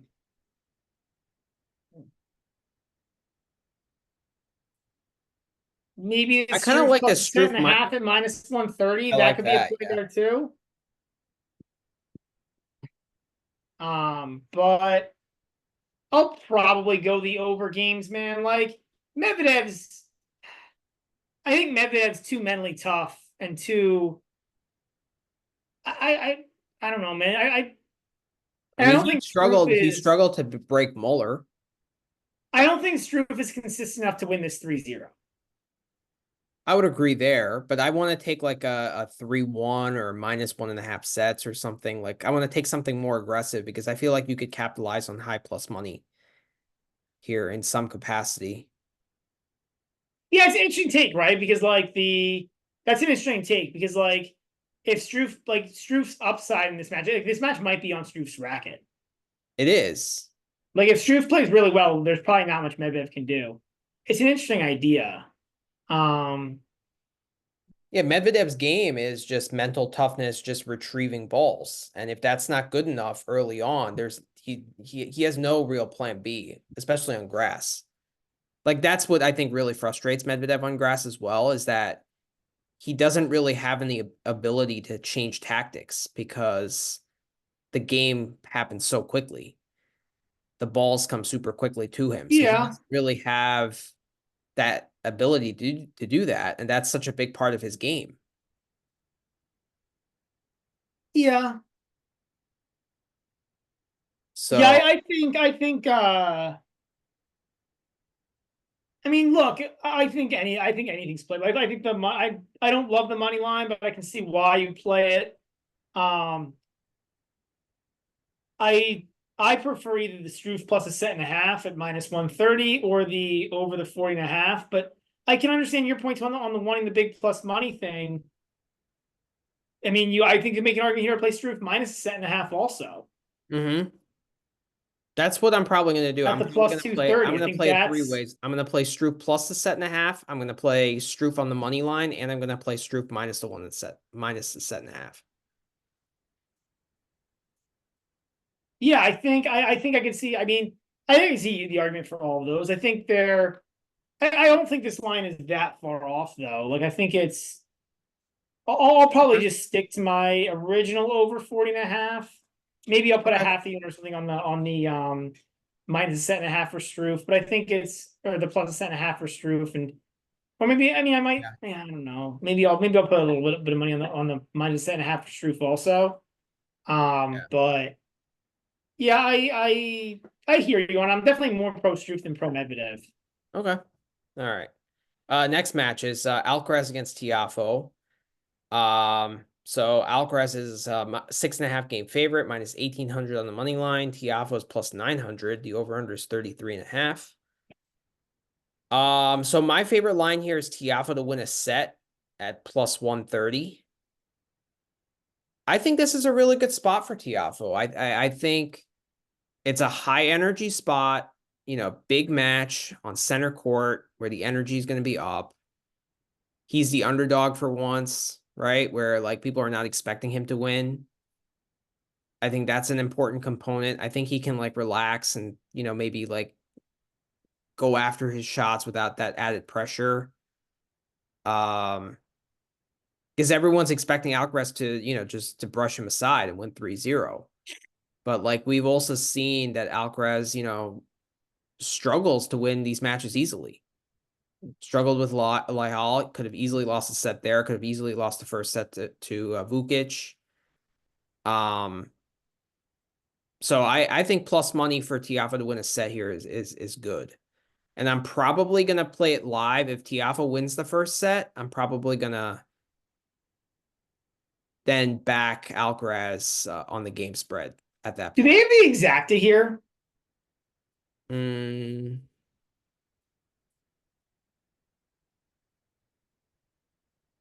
they don't. No. So yeah, I agree with you, Manny. I like the over 3.5 sets at plus 135, but I think you're actually better off just playing Tiafoe to win a set at plus 130 and sacrificing the 5 cents. He's not Mhm. going to win 3-0, but like, what is the difference? It's like a 1% I mean, what is the difference? What is the implied probability? It's like Right. 43 versus like, I don't know, 42 or something. Like, there's probably a 1% chance Carlos gets injured and like loses 3-0. Um, or I think you can play the Tiafoe first set money line at plus 320. I think that's an option too. I think either play is probably equally valid. Yeah.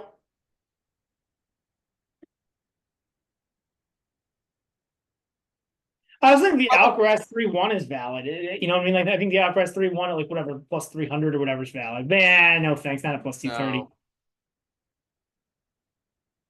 Yeah, because I think the only chance that Tiafoe has at a set is either the first or the second.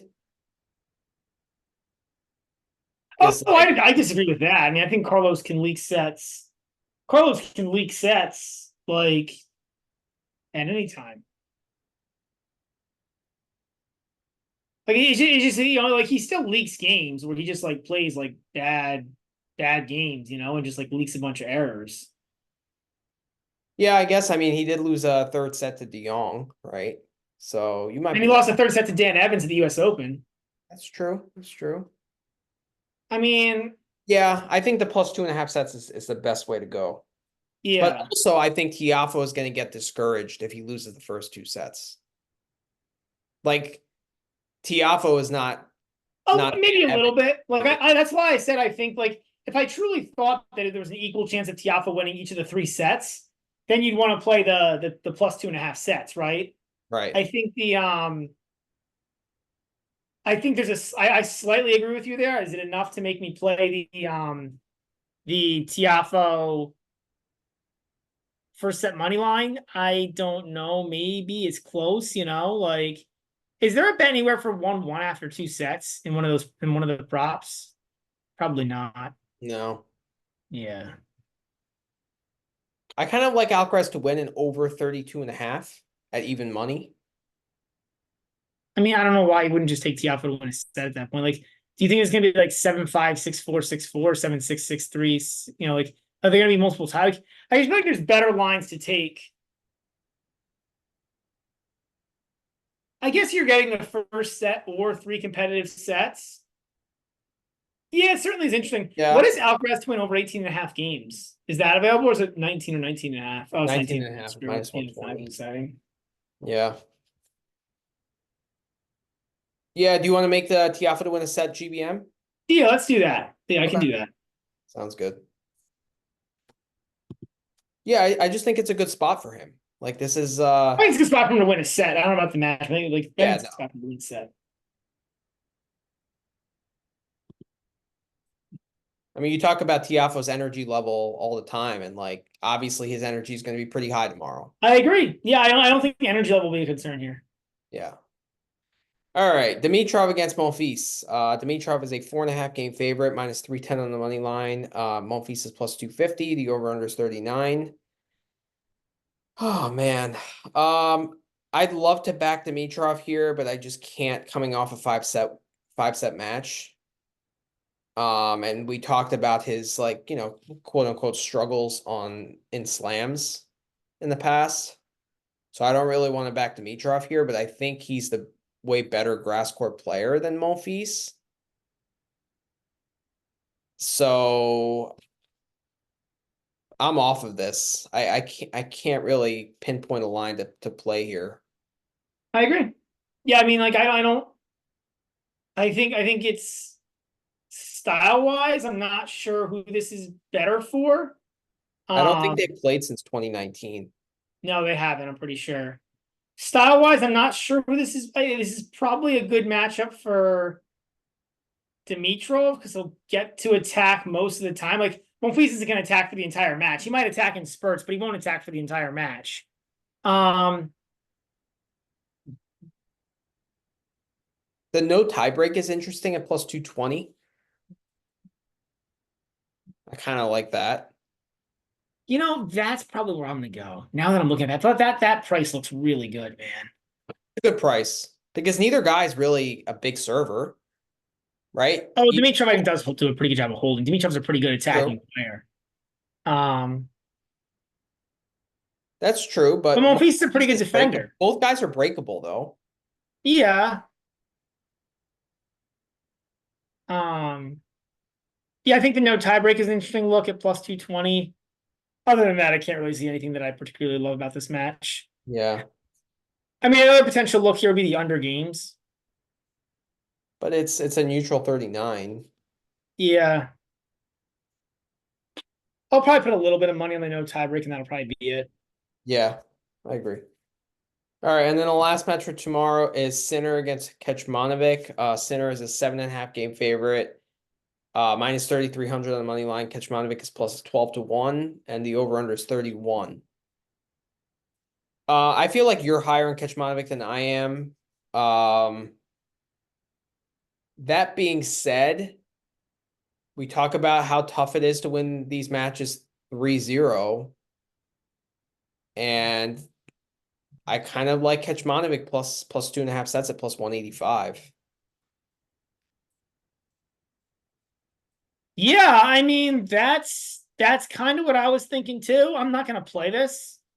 Um, but that's kind of what I was thinking. Like, I think that like Sinner should roll here, but Kecmanovic is scary, man. Like he could just like fire away. He's playing more aggressively this year. I mean, like I have to, like we've talked about this a few times. Yeah, I mean, he could just fire away and win a set. I don't know that he will, but he could. Um, and then that destroys your overs, your over under. It 7.5 games could be a good look. I mean, something like that. Let me think about that for a second. Like, do you lay the games thinking that, hey, even if Sinner loses a set, he can still make it up? I mean, if he continues his breakpoint struggles, then sure. But I can't rely on that, considering how many return points he's No, winning. I'm saying play the minus 7.5. Oh. Knowing that, like, even if Sinner, like, can Sinner make up 9.5 games? Not on grass, though. Not on grass. Like, Not a on different grass. surface. And like he might continue those breakpoint struggles. Like it could go both ways. Yeah, Plus it's a juice 7.5. I no thank you. it stinks because, like, I think Sinner's more than 7.5 games better as a player than Kecmanovic, as a pure player. But the matchup, I don't love it. Like, I think too often Kecmanovic steals a set here. Like, if anything, I'd probably play that plus 185 to win a set, but I don't love it. I'd probably want more like 2-1. But this is a matchup where, Kecmanovic, I don't think is the fittest guy. And I think if he wins a set, it's going to be the first or the second. Well, that's why I was thinking maybe laying the 7.5, right? Is that you're hoping for that like fitness to Then create. just play the Kecmanovic set one money line plus 450.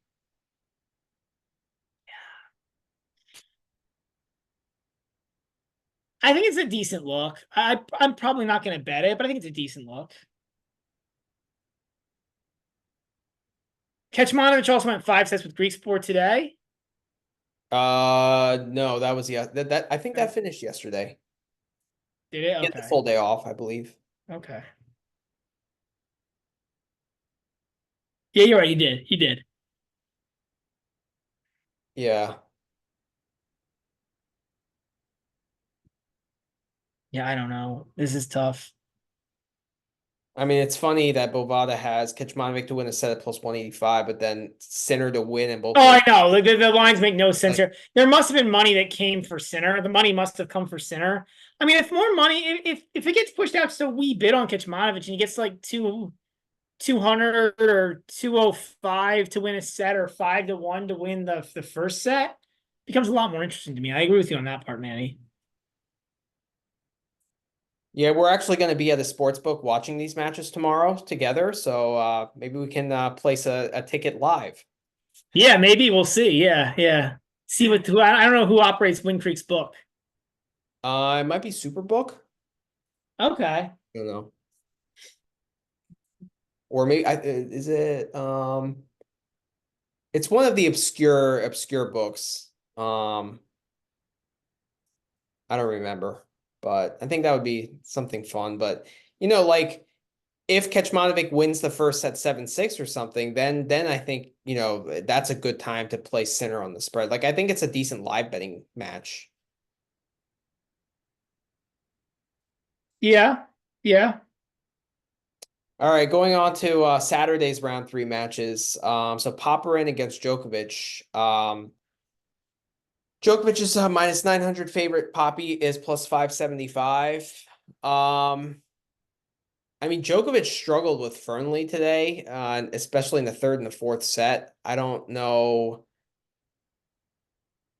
like, if it's because of the knee, is it just, he just struggled, but like that, it's not a good sign for him. Like, especially Yeah, I mean, looking my forward, first question would be, what is Popper to win a set here? it's probably decent. It's minus 105. That seems good. Still seems good. I was hoping plus money, but it does seem decent. Like, I gotta think about this a lot more. I haven't really thought too deeply into these matches. but I don't see anything here that's like must hit at first glance. Like, I mean, just play I the mean, over I may 40. end up deciding tomorrow to play it. You only want to go into it more deeply and do a little bit of like a deeper take, but like, I don't know. Usually with like these fresh lines, I'm more like, okay, well, like, do I see anything here that I have to hit? And I don't see anything in here that has to be hammered. Mm-hmm. Like there might be some small value somewhere, but I don't see anything that I like have to hammer. Yeah. I mean, this is a match where Djokovic's movement is going to be tested more because Poppy hits aggressive enough where Djokovic is going to be forced to kind of move in and out of the corners, Yeah, yeah, So he didn't have that necessarily in his first two rounds, and he still struggled today. yeah. So I want to back Poppy in some capacity for sure. Yeah, I just like I said, I was hoping for a better line. Like I was hoping for plus money to win a set. It's. Okay. I mean, you're probably still right. It's probably still value, and I'll probably end up hitting that minus 105 to win a set. But Yeah. I gotta. It doesn't need to be hammered right now for me. I'll look and see. I'll look and see where the total comes out at too, because I think like playing the over on the total might be Yeah. a good look I here agree. also. Agreed. Because with Djokovic, there's always that mental piece, Yeah. So. All right, next match is Arthur Fils against Roman Safulin. Fils is a 2.5 game favorite, minus 155 on the money line. Over under is 39.5. Roman is plus 130. Um, on first glance, this line seems pretty accurate to me.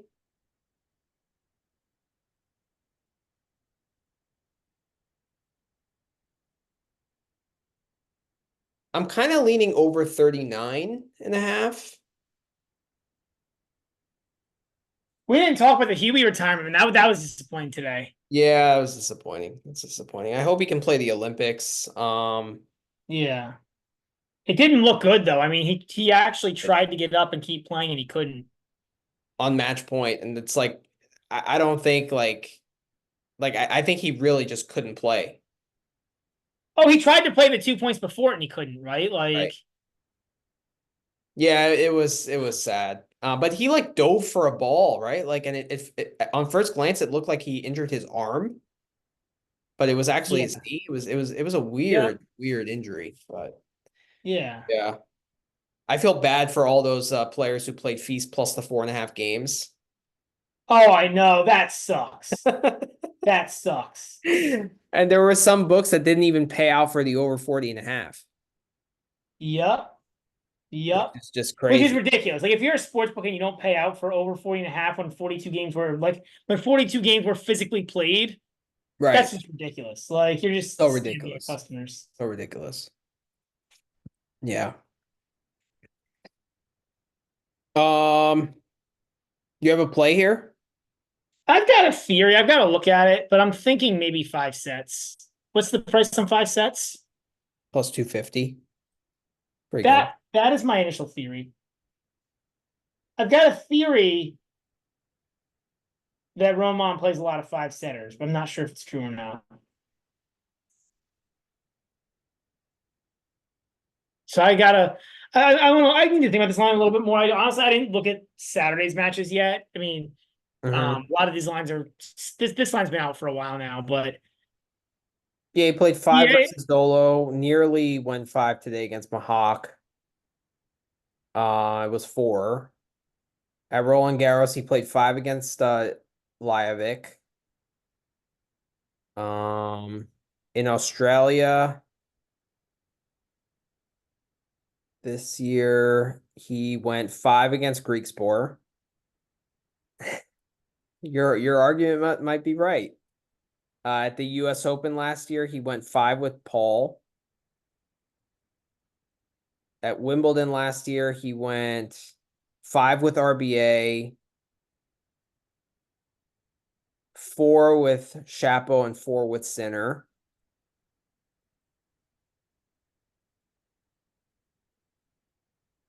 It looks like he didn't play the French last year. And he won 4 tight sets against Denis Kudla, but that could have easily gone 5-2 because the third set was a close tiebreak. So your Yeah, I theory mean, is right. I mean, so against top 100 level players, um,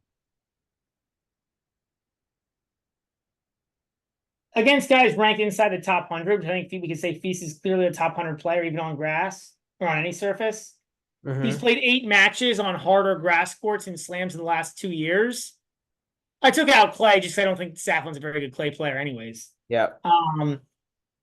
But he's played 8 matches at the Australian, Wimbledon, or US Open in the past 2 years against guys in the top 100. 4 of them have gone to 5 sets and 3 have gone to 4 sets. Yeah, So 5 of based on his that, I last think 5 sets. I What? agree. 5 of his last 6 matches on in slams have been 5 sets as well. Yeah. So, and it kind of makes sense, right? Like he's pretty erratic too. Saflin He is, is. He is. and Feast is also pretty erratic. So Right. Yep. like, I could see both these guys having, and they're both coming off a day off. Neither of them played too long of a match. Neither of them played too long of a match today. I feel like this sets up nicely for 5 sets. Yeah. Let me just check Feast's 5-set record in slams.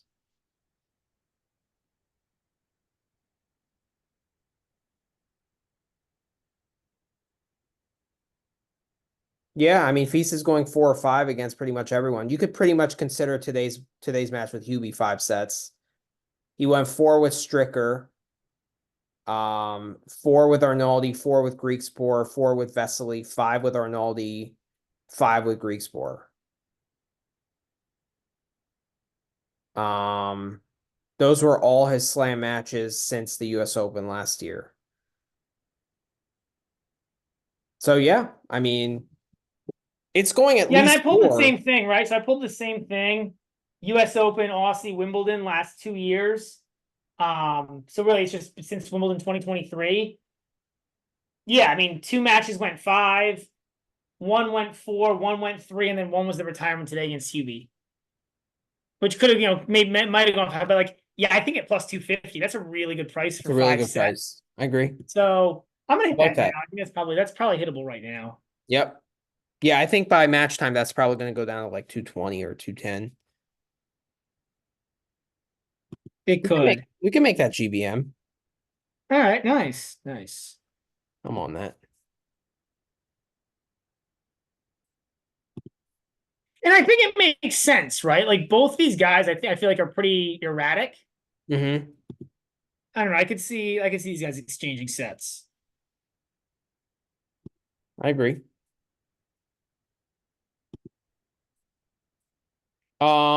Next match. Cam Norrie against Zverev. Norrie's plus 425. Zverev is minus 600. I guess we have to talk a little bit about Draper. We didn't really talk about him in the recap segment. Really disappointing. Like I I saw think he some just ran out of that shit. gas. Manny, we talked about it, right? Yeah. Like these guys who like do well, but he didn't play. He didn't play a warm up event. It's pretty inexcusable, to be honest. I'll change my tune there. Like, yeah, yeah. I think I that get it if you win a warm up event, but you gotta yeah. I think the expectations got to him, and I think the mental fatigue actually impacted him more than the physical fatigue. Yeah, I think so. Because it's probably not only like the fact that he played 5 sets with Ymer. I think it's more that the expectations of being the 6th favorite, and I'm sure he was, hearing it from the British tabloids and all that, and like I don't think he was ready for that from a mental perspective. You know, I think he's just a soft tennis player, and that's like what ticks me off because like he has a lot of talent, but I think he's soft mentally, he's soft physically. Who complains about mental fatigue after winning a 250 in Stuttgart? Right. That's more the angle I'm taking. Like I agree with you. I think he's a little bit soft, and it's disappointing that winning 7 matches in a row to start the grass court season is like too much to like be able to play anymore for a month. Right. Exactly. Yeah. Like, And like to not, all these matches today went 5 sets or 4 sets, right? And you can't even win a set against a struggling Cam Norrie. Like it's a pretty abysmal performance, honestly. It's embarrassing. yeah, yeah. So You I agree know, with that about Draper. Now getting back to Norrie, I mean, he plays well at Wimbledon, right? We have to give him that. I think he feels really comfortable on these grass courts for some reason.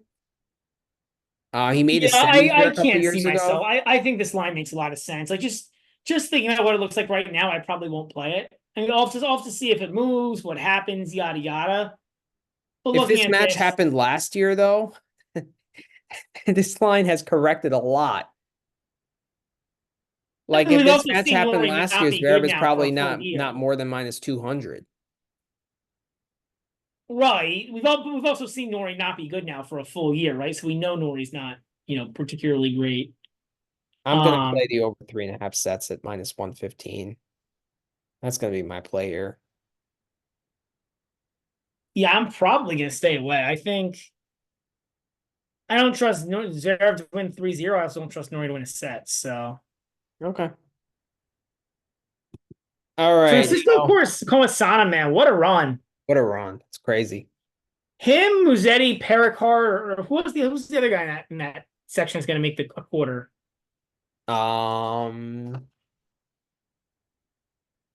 Rusevori. yep. One of those four is gonna make a quarterfinal. That's insane. I mean, Musetti actually could make a quarterfinal of Wimbledon, and then like we're gonna have to call him the grass goat, and it's just gonna be disappointing. Like, I actually think of those 4 guys, Pericard is probably the favorite. I agree with you. Actually, like in reality, I agree with you. What's It would what's just the be price before we move on? What's the price on Pericard to win that quarter?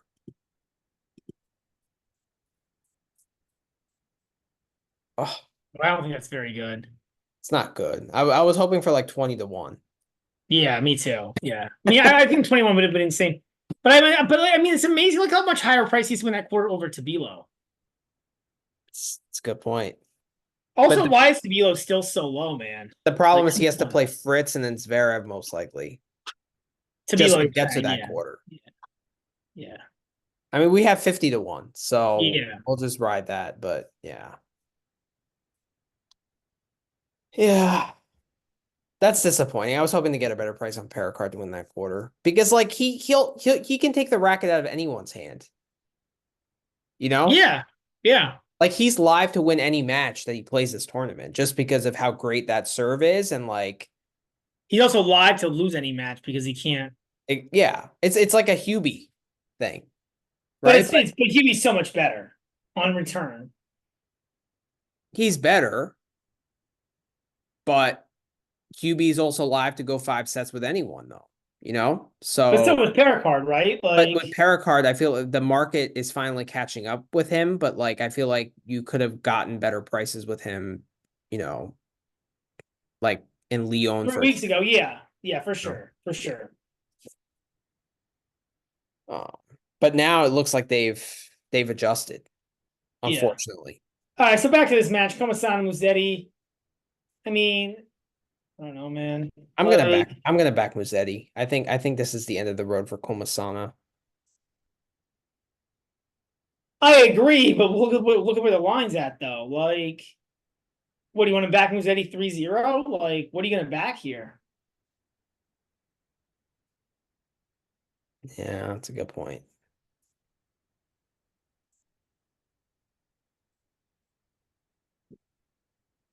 Probably Musetti minus 1.5 sets is a parlay piece. That's probably how I'm gonna go. I don't particularly think like, yeah, I'm not. I mean, that price looks pretty good to me there. Pretty fair. Yeah, Oh, here's our boy in Pechi Pericard versus yeah. Rusevori. Minus 170 for Pericard, plus 140 for Rusevori. I'd be very curious to see what the over on games is. Like anything, maybe anything 41 or lower, I would probably hit that. You're probably going to get more like 42 and a half, No, I 43. think it's gonna be at least 43 again. I mean, look, he played Yoshi Yeah. today, it was 43 and a half, 44 and a half it closed at, so it's gonna be massive. It's gonna be Yeah, but is 41, the book going to 44. think that they got that wrong and then adjust slightly? Well, not the book, it's gonna be market, right? What do bettors think? Unless you're Yeah. hitting the opening line. I don't think he's gonna adjust down to 41. Like you might get a 43 opener or something, or a 42, but I don't think it's gonna adjust all the way down. Not that What's far. the minimum buy point for you on the over in games in this match? Probably like 42, 43, somewhere in there. Probably 42 and a half, something like that. Okay.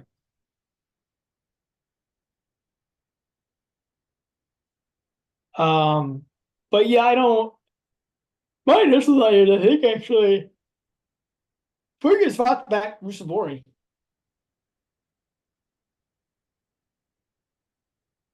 Like, I mean, Paracol, like Yoshi. From what I read, I didn't watch any of the Yoshi match today, but from the score line and from what I read, it sounds like Yoshi basically decided he was done with the tournament after he lost the first set. Yeah, I would agree with that. I saw some of it. It felt like his energy was low and he was just kind of defeated So from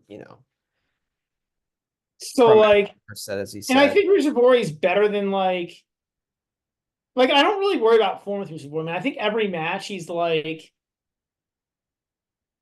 I don't know. I think every match he's basically the 50th best player in the world. Like Yeah. there's a huge variance in terms of like the level he's playing at in matches and sets. Right, he almost beat Daniil Medvedev in Australia, but Right. like there's a huge variance. But like I guess actually let me rephrase it. On any given day, he could be the 10th best player in the world or the 100th best player in the world, and you just have no idea what that's going to be. And to me, it almost feels like it doesn't matter. There's no way to predict it. It's just like rolling a random dice. I guess. I just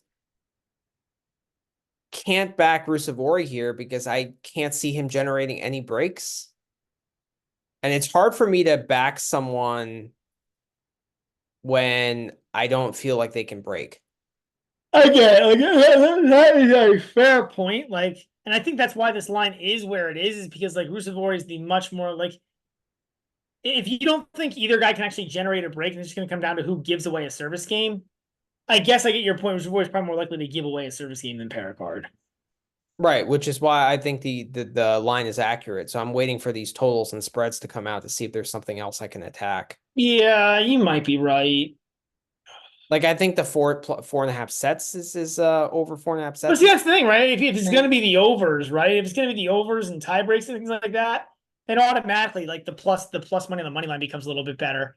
I want to see where the totals come in all at also because I agree with you, Manny. I probably prefer to back. I like it's probably gun to head. I take Rusev Boy, but I probably prefer to take an over or a over Yeah, 4.5 sets or an over tie break, something like that. I tend to agree. yeah. All right, Holger Rune and Quentin Halys. So Rune is a minus 500 favorite. Halys is plus 375. Um, I'm curious Halys' serving stats today against Kachanov. So he served 65% first serves and he won 86% of first serve points, won 51% of second serve points. He was 3 of 7 on break points converted. Um, I mean, we talked about it on the spaces. Like Kachanov's return game has regressed significantly in recent times. Um,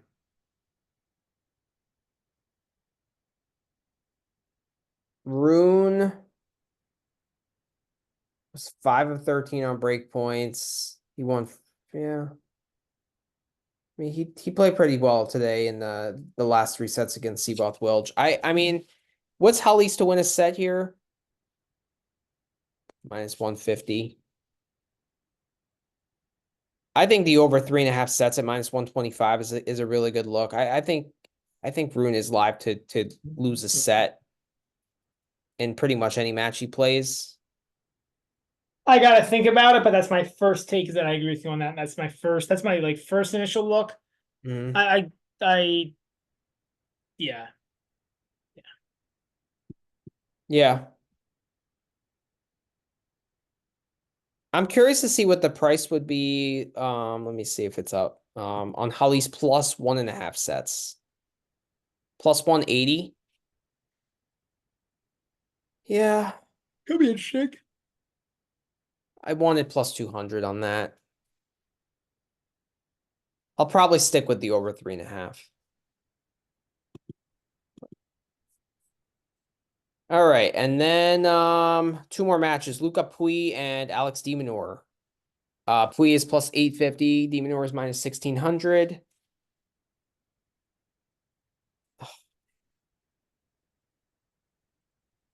I mean, Demon should just crush Pui, right? Like I get it, Pui has Yeah, talent, but I just don't know that Pui is. I gotta think about this one quite a bit more. This was gonna require some thought, but so I'm not gonna say anything about it right now. But my fears would be is Pui tired from a pretty solid run in the slam, man. Making the third round's a huge deal for him. I think he beat Jerry in 5 sets in round one.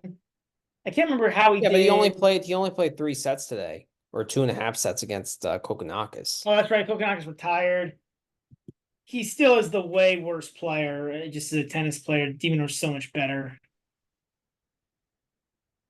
It's but the line indicates it. It's probably going to be a Yeah, stay away, but like I'm gonna be tempted to take a Demon or 3-0 if it's a decent price. yeah. I mean, de Minaur 3-0 is minus 185. Oh, that's not a decent But price. I think Pouille is a worse matchup for de Minaur than a Munar. Like Munar is like the best Well, I possible. mean, Munar is like a dream matchup for him, right? But I don't know that Puig's a particularly bad. Like, I still think it's like Munar is probably one of the worst matchups on tour for Demon or for Demon or Munar is probably one of the best matchups on tour, just in Mhm. terms of pure matchup styles. I don't know. Like Puig is probably like a good matchup for him. Like Yeah, not as good as Munar, but probably still good. That's my yeah, take. true. All right, and then Taylor Fritz and Alejandro Tabilo. Fritz is minus 450. Tabilo is plus 350. See, I want to back Tabilo here, but I'm just concerned about the amount of tennis he's played. A I Miami agree. run, and then now, a 5-setter with Caboli, which was, quite Back to back towards five the setters end. as well. Or no, what was it with Evans? 4 sets? Um, yeah, 4, I believe. Yeah, I'm not. And we talked about how we were hesitant to back to Bilo in this tournament just because of oh, it was straight No, set. it's straights. That's a little better. Yeah. Yeah, I don't. I mean, I'd be hesitant to bat. But plus 350 seems like a decent price. I don't know But about I'd winning probably bets shorten like the that. finish line and play Tabilo first set money line at plus 200. I prefer that than the full match. I agree with you. I probably won't be on it. The more I think about it, like maybe like a first set over and over games could be interesting. Maybe like a first set over 10.5, but I kind of like the over 3.5 sets at minus 130. I mean, Fritz lost a set to Rinderneck, yeah, of all people. So yeah.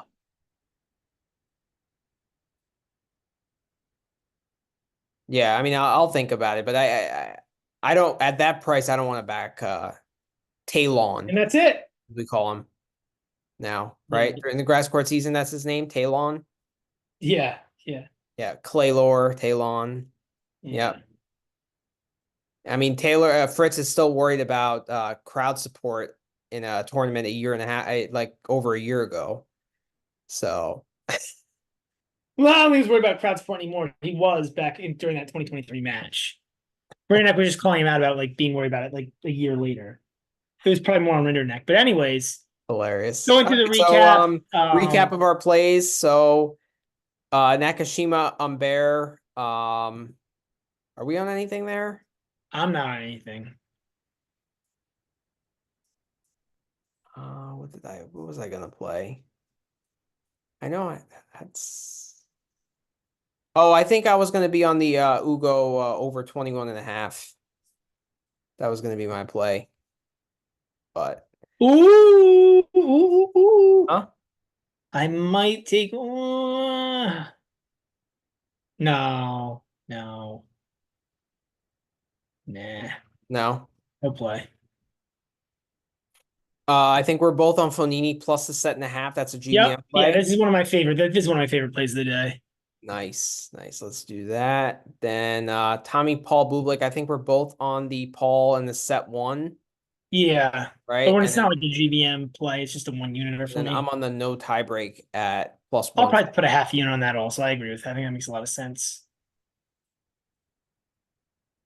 Those are my two plays in that match. Chapo Shelton. I'm on the Chapo money line at plus 110. How about you? Still in stay away mode. Okay. And I'm gonna do the over 3.5 sets as a parlay piece. I'll probably do the Nakashima Umber over 3.5 and parlay that with the Shelton Chapo over 3.5. Okay. I'm on Struff money line. That's going to be a 2 unit play for me. And I'm probably also going to On play the the over Struff 40 and a half minus 1.5 games. sets as well. I'm on the over 40 and a half games. I might also split it and go with the plus 1.5 sets on Struff also, but I guess I don't know why I would do that. So probably, well, yeah, I might do that too. So I might split my unit, go over 40 and a half games and Struff plus a set and a half. I don't know. We'll see.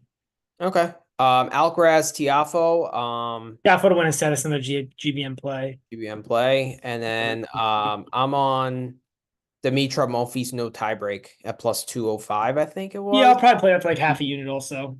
220. Or The was it? 220, yeah, that seems like a really good price. Mm, where was it? It was somewhere, but it was in that realm.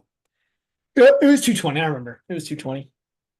And then center Kecmanovic, No play for me. no play, leaning Kecmanovic to win the first set. That might be my play, but it's I think the line is pretty accurate there. Yeah. I'm going to be on Poppy to win a set there. Got to think about it a little more. We're both on the Feast Roman 5 set line, right at plus And that'll be a 250. GBM play for Sunday. Yeah, Saturday. Saturday, that's right. Yeah.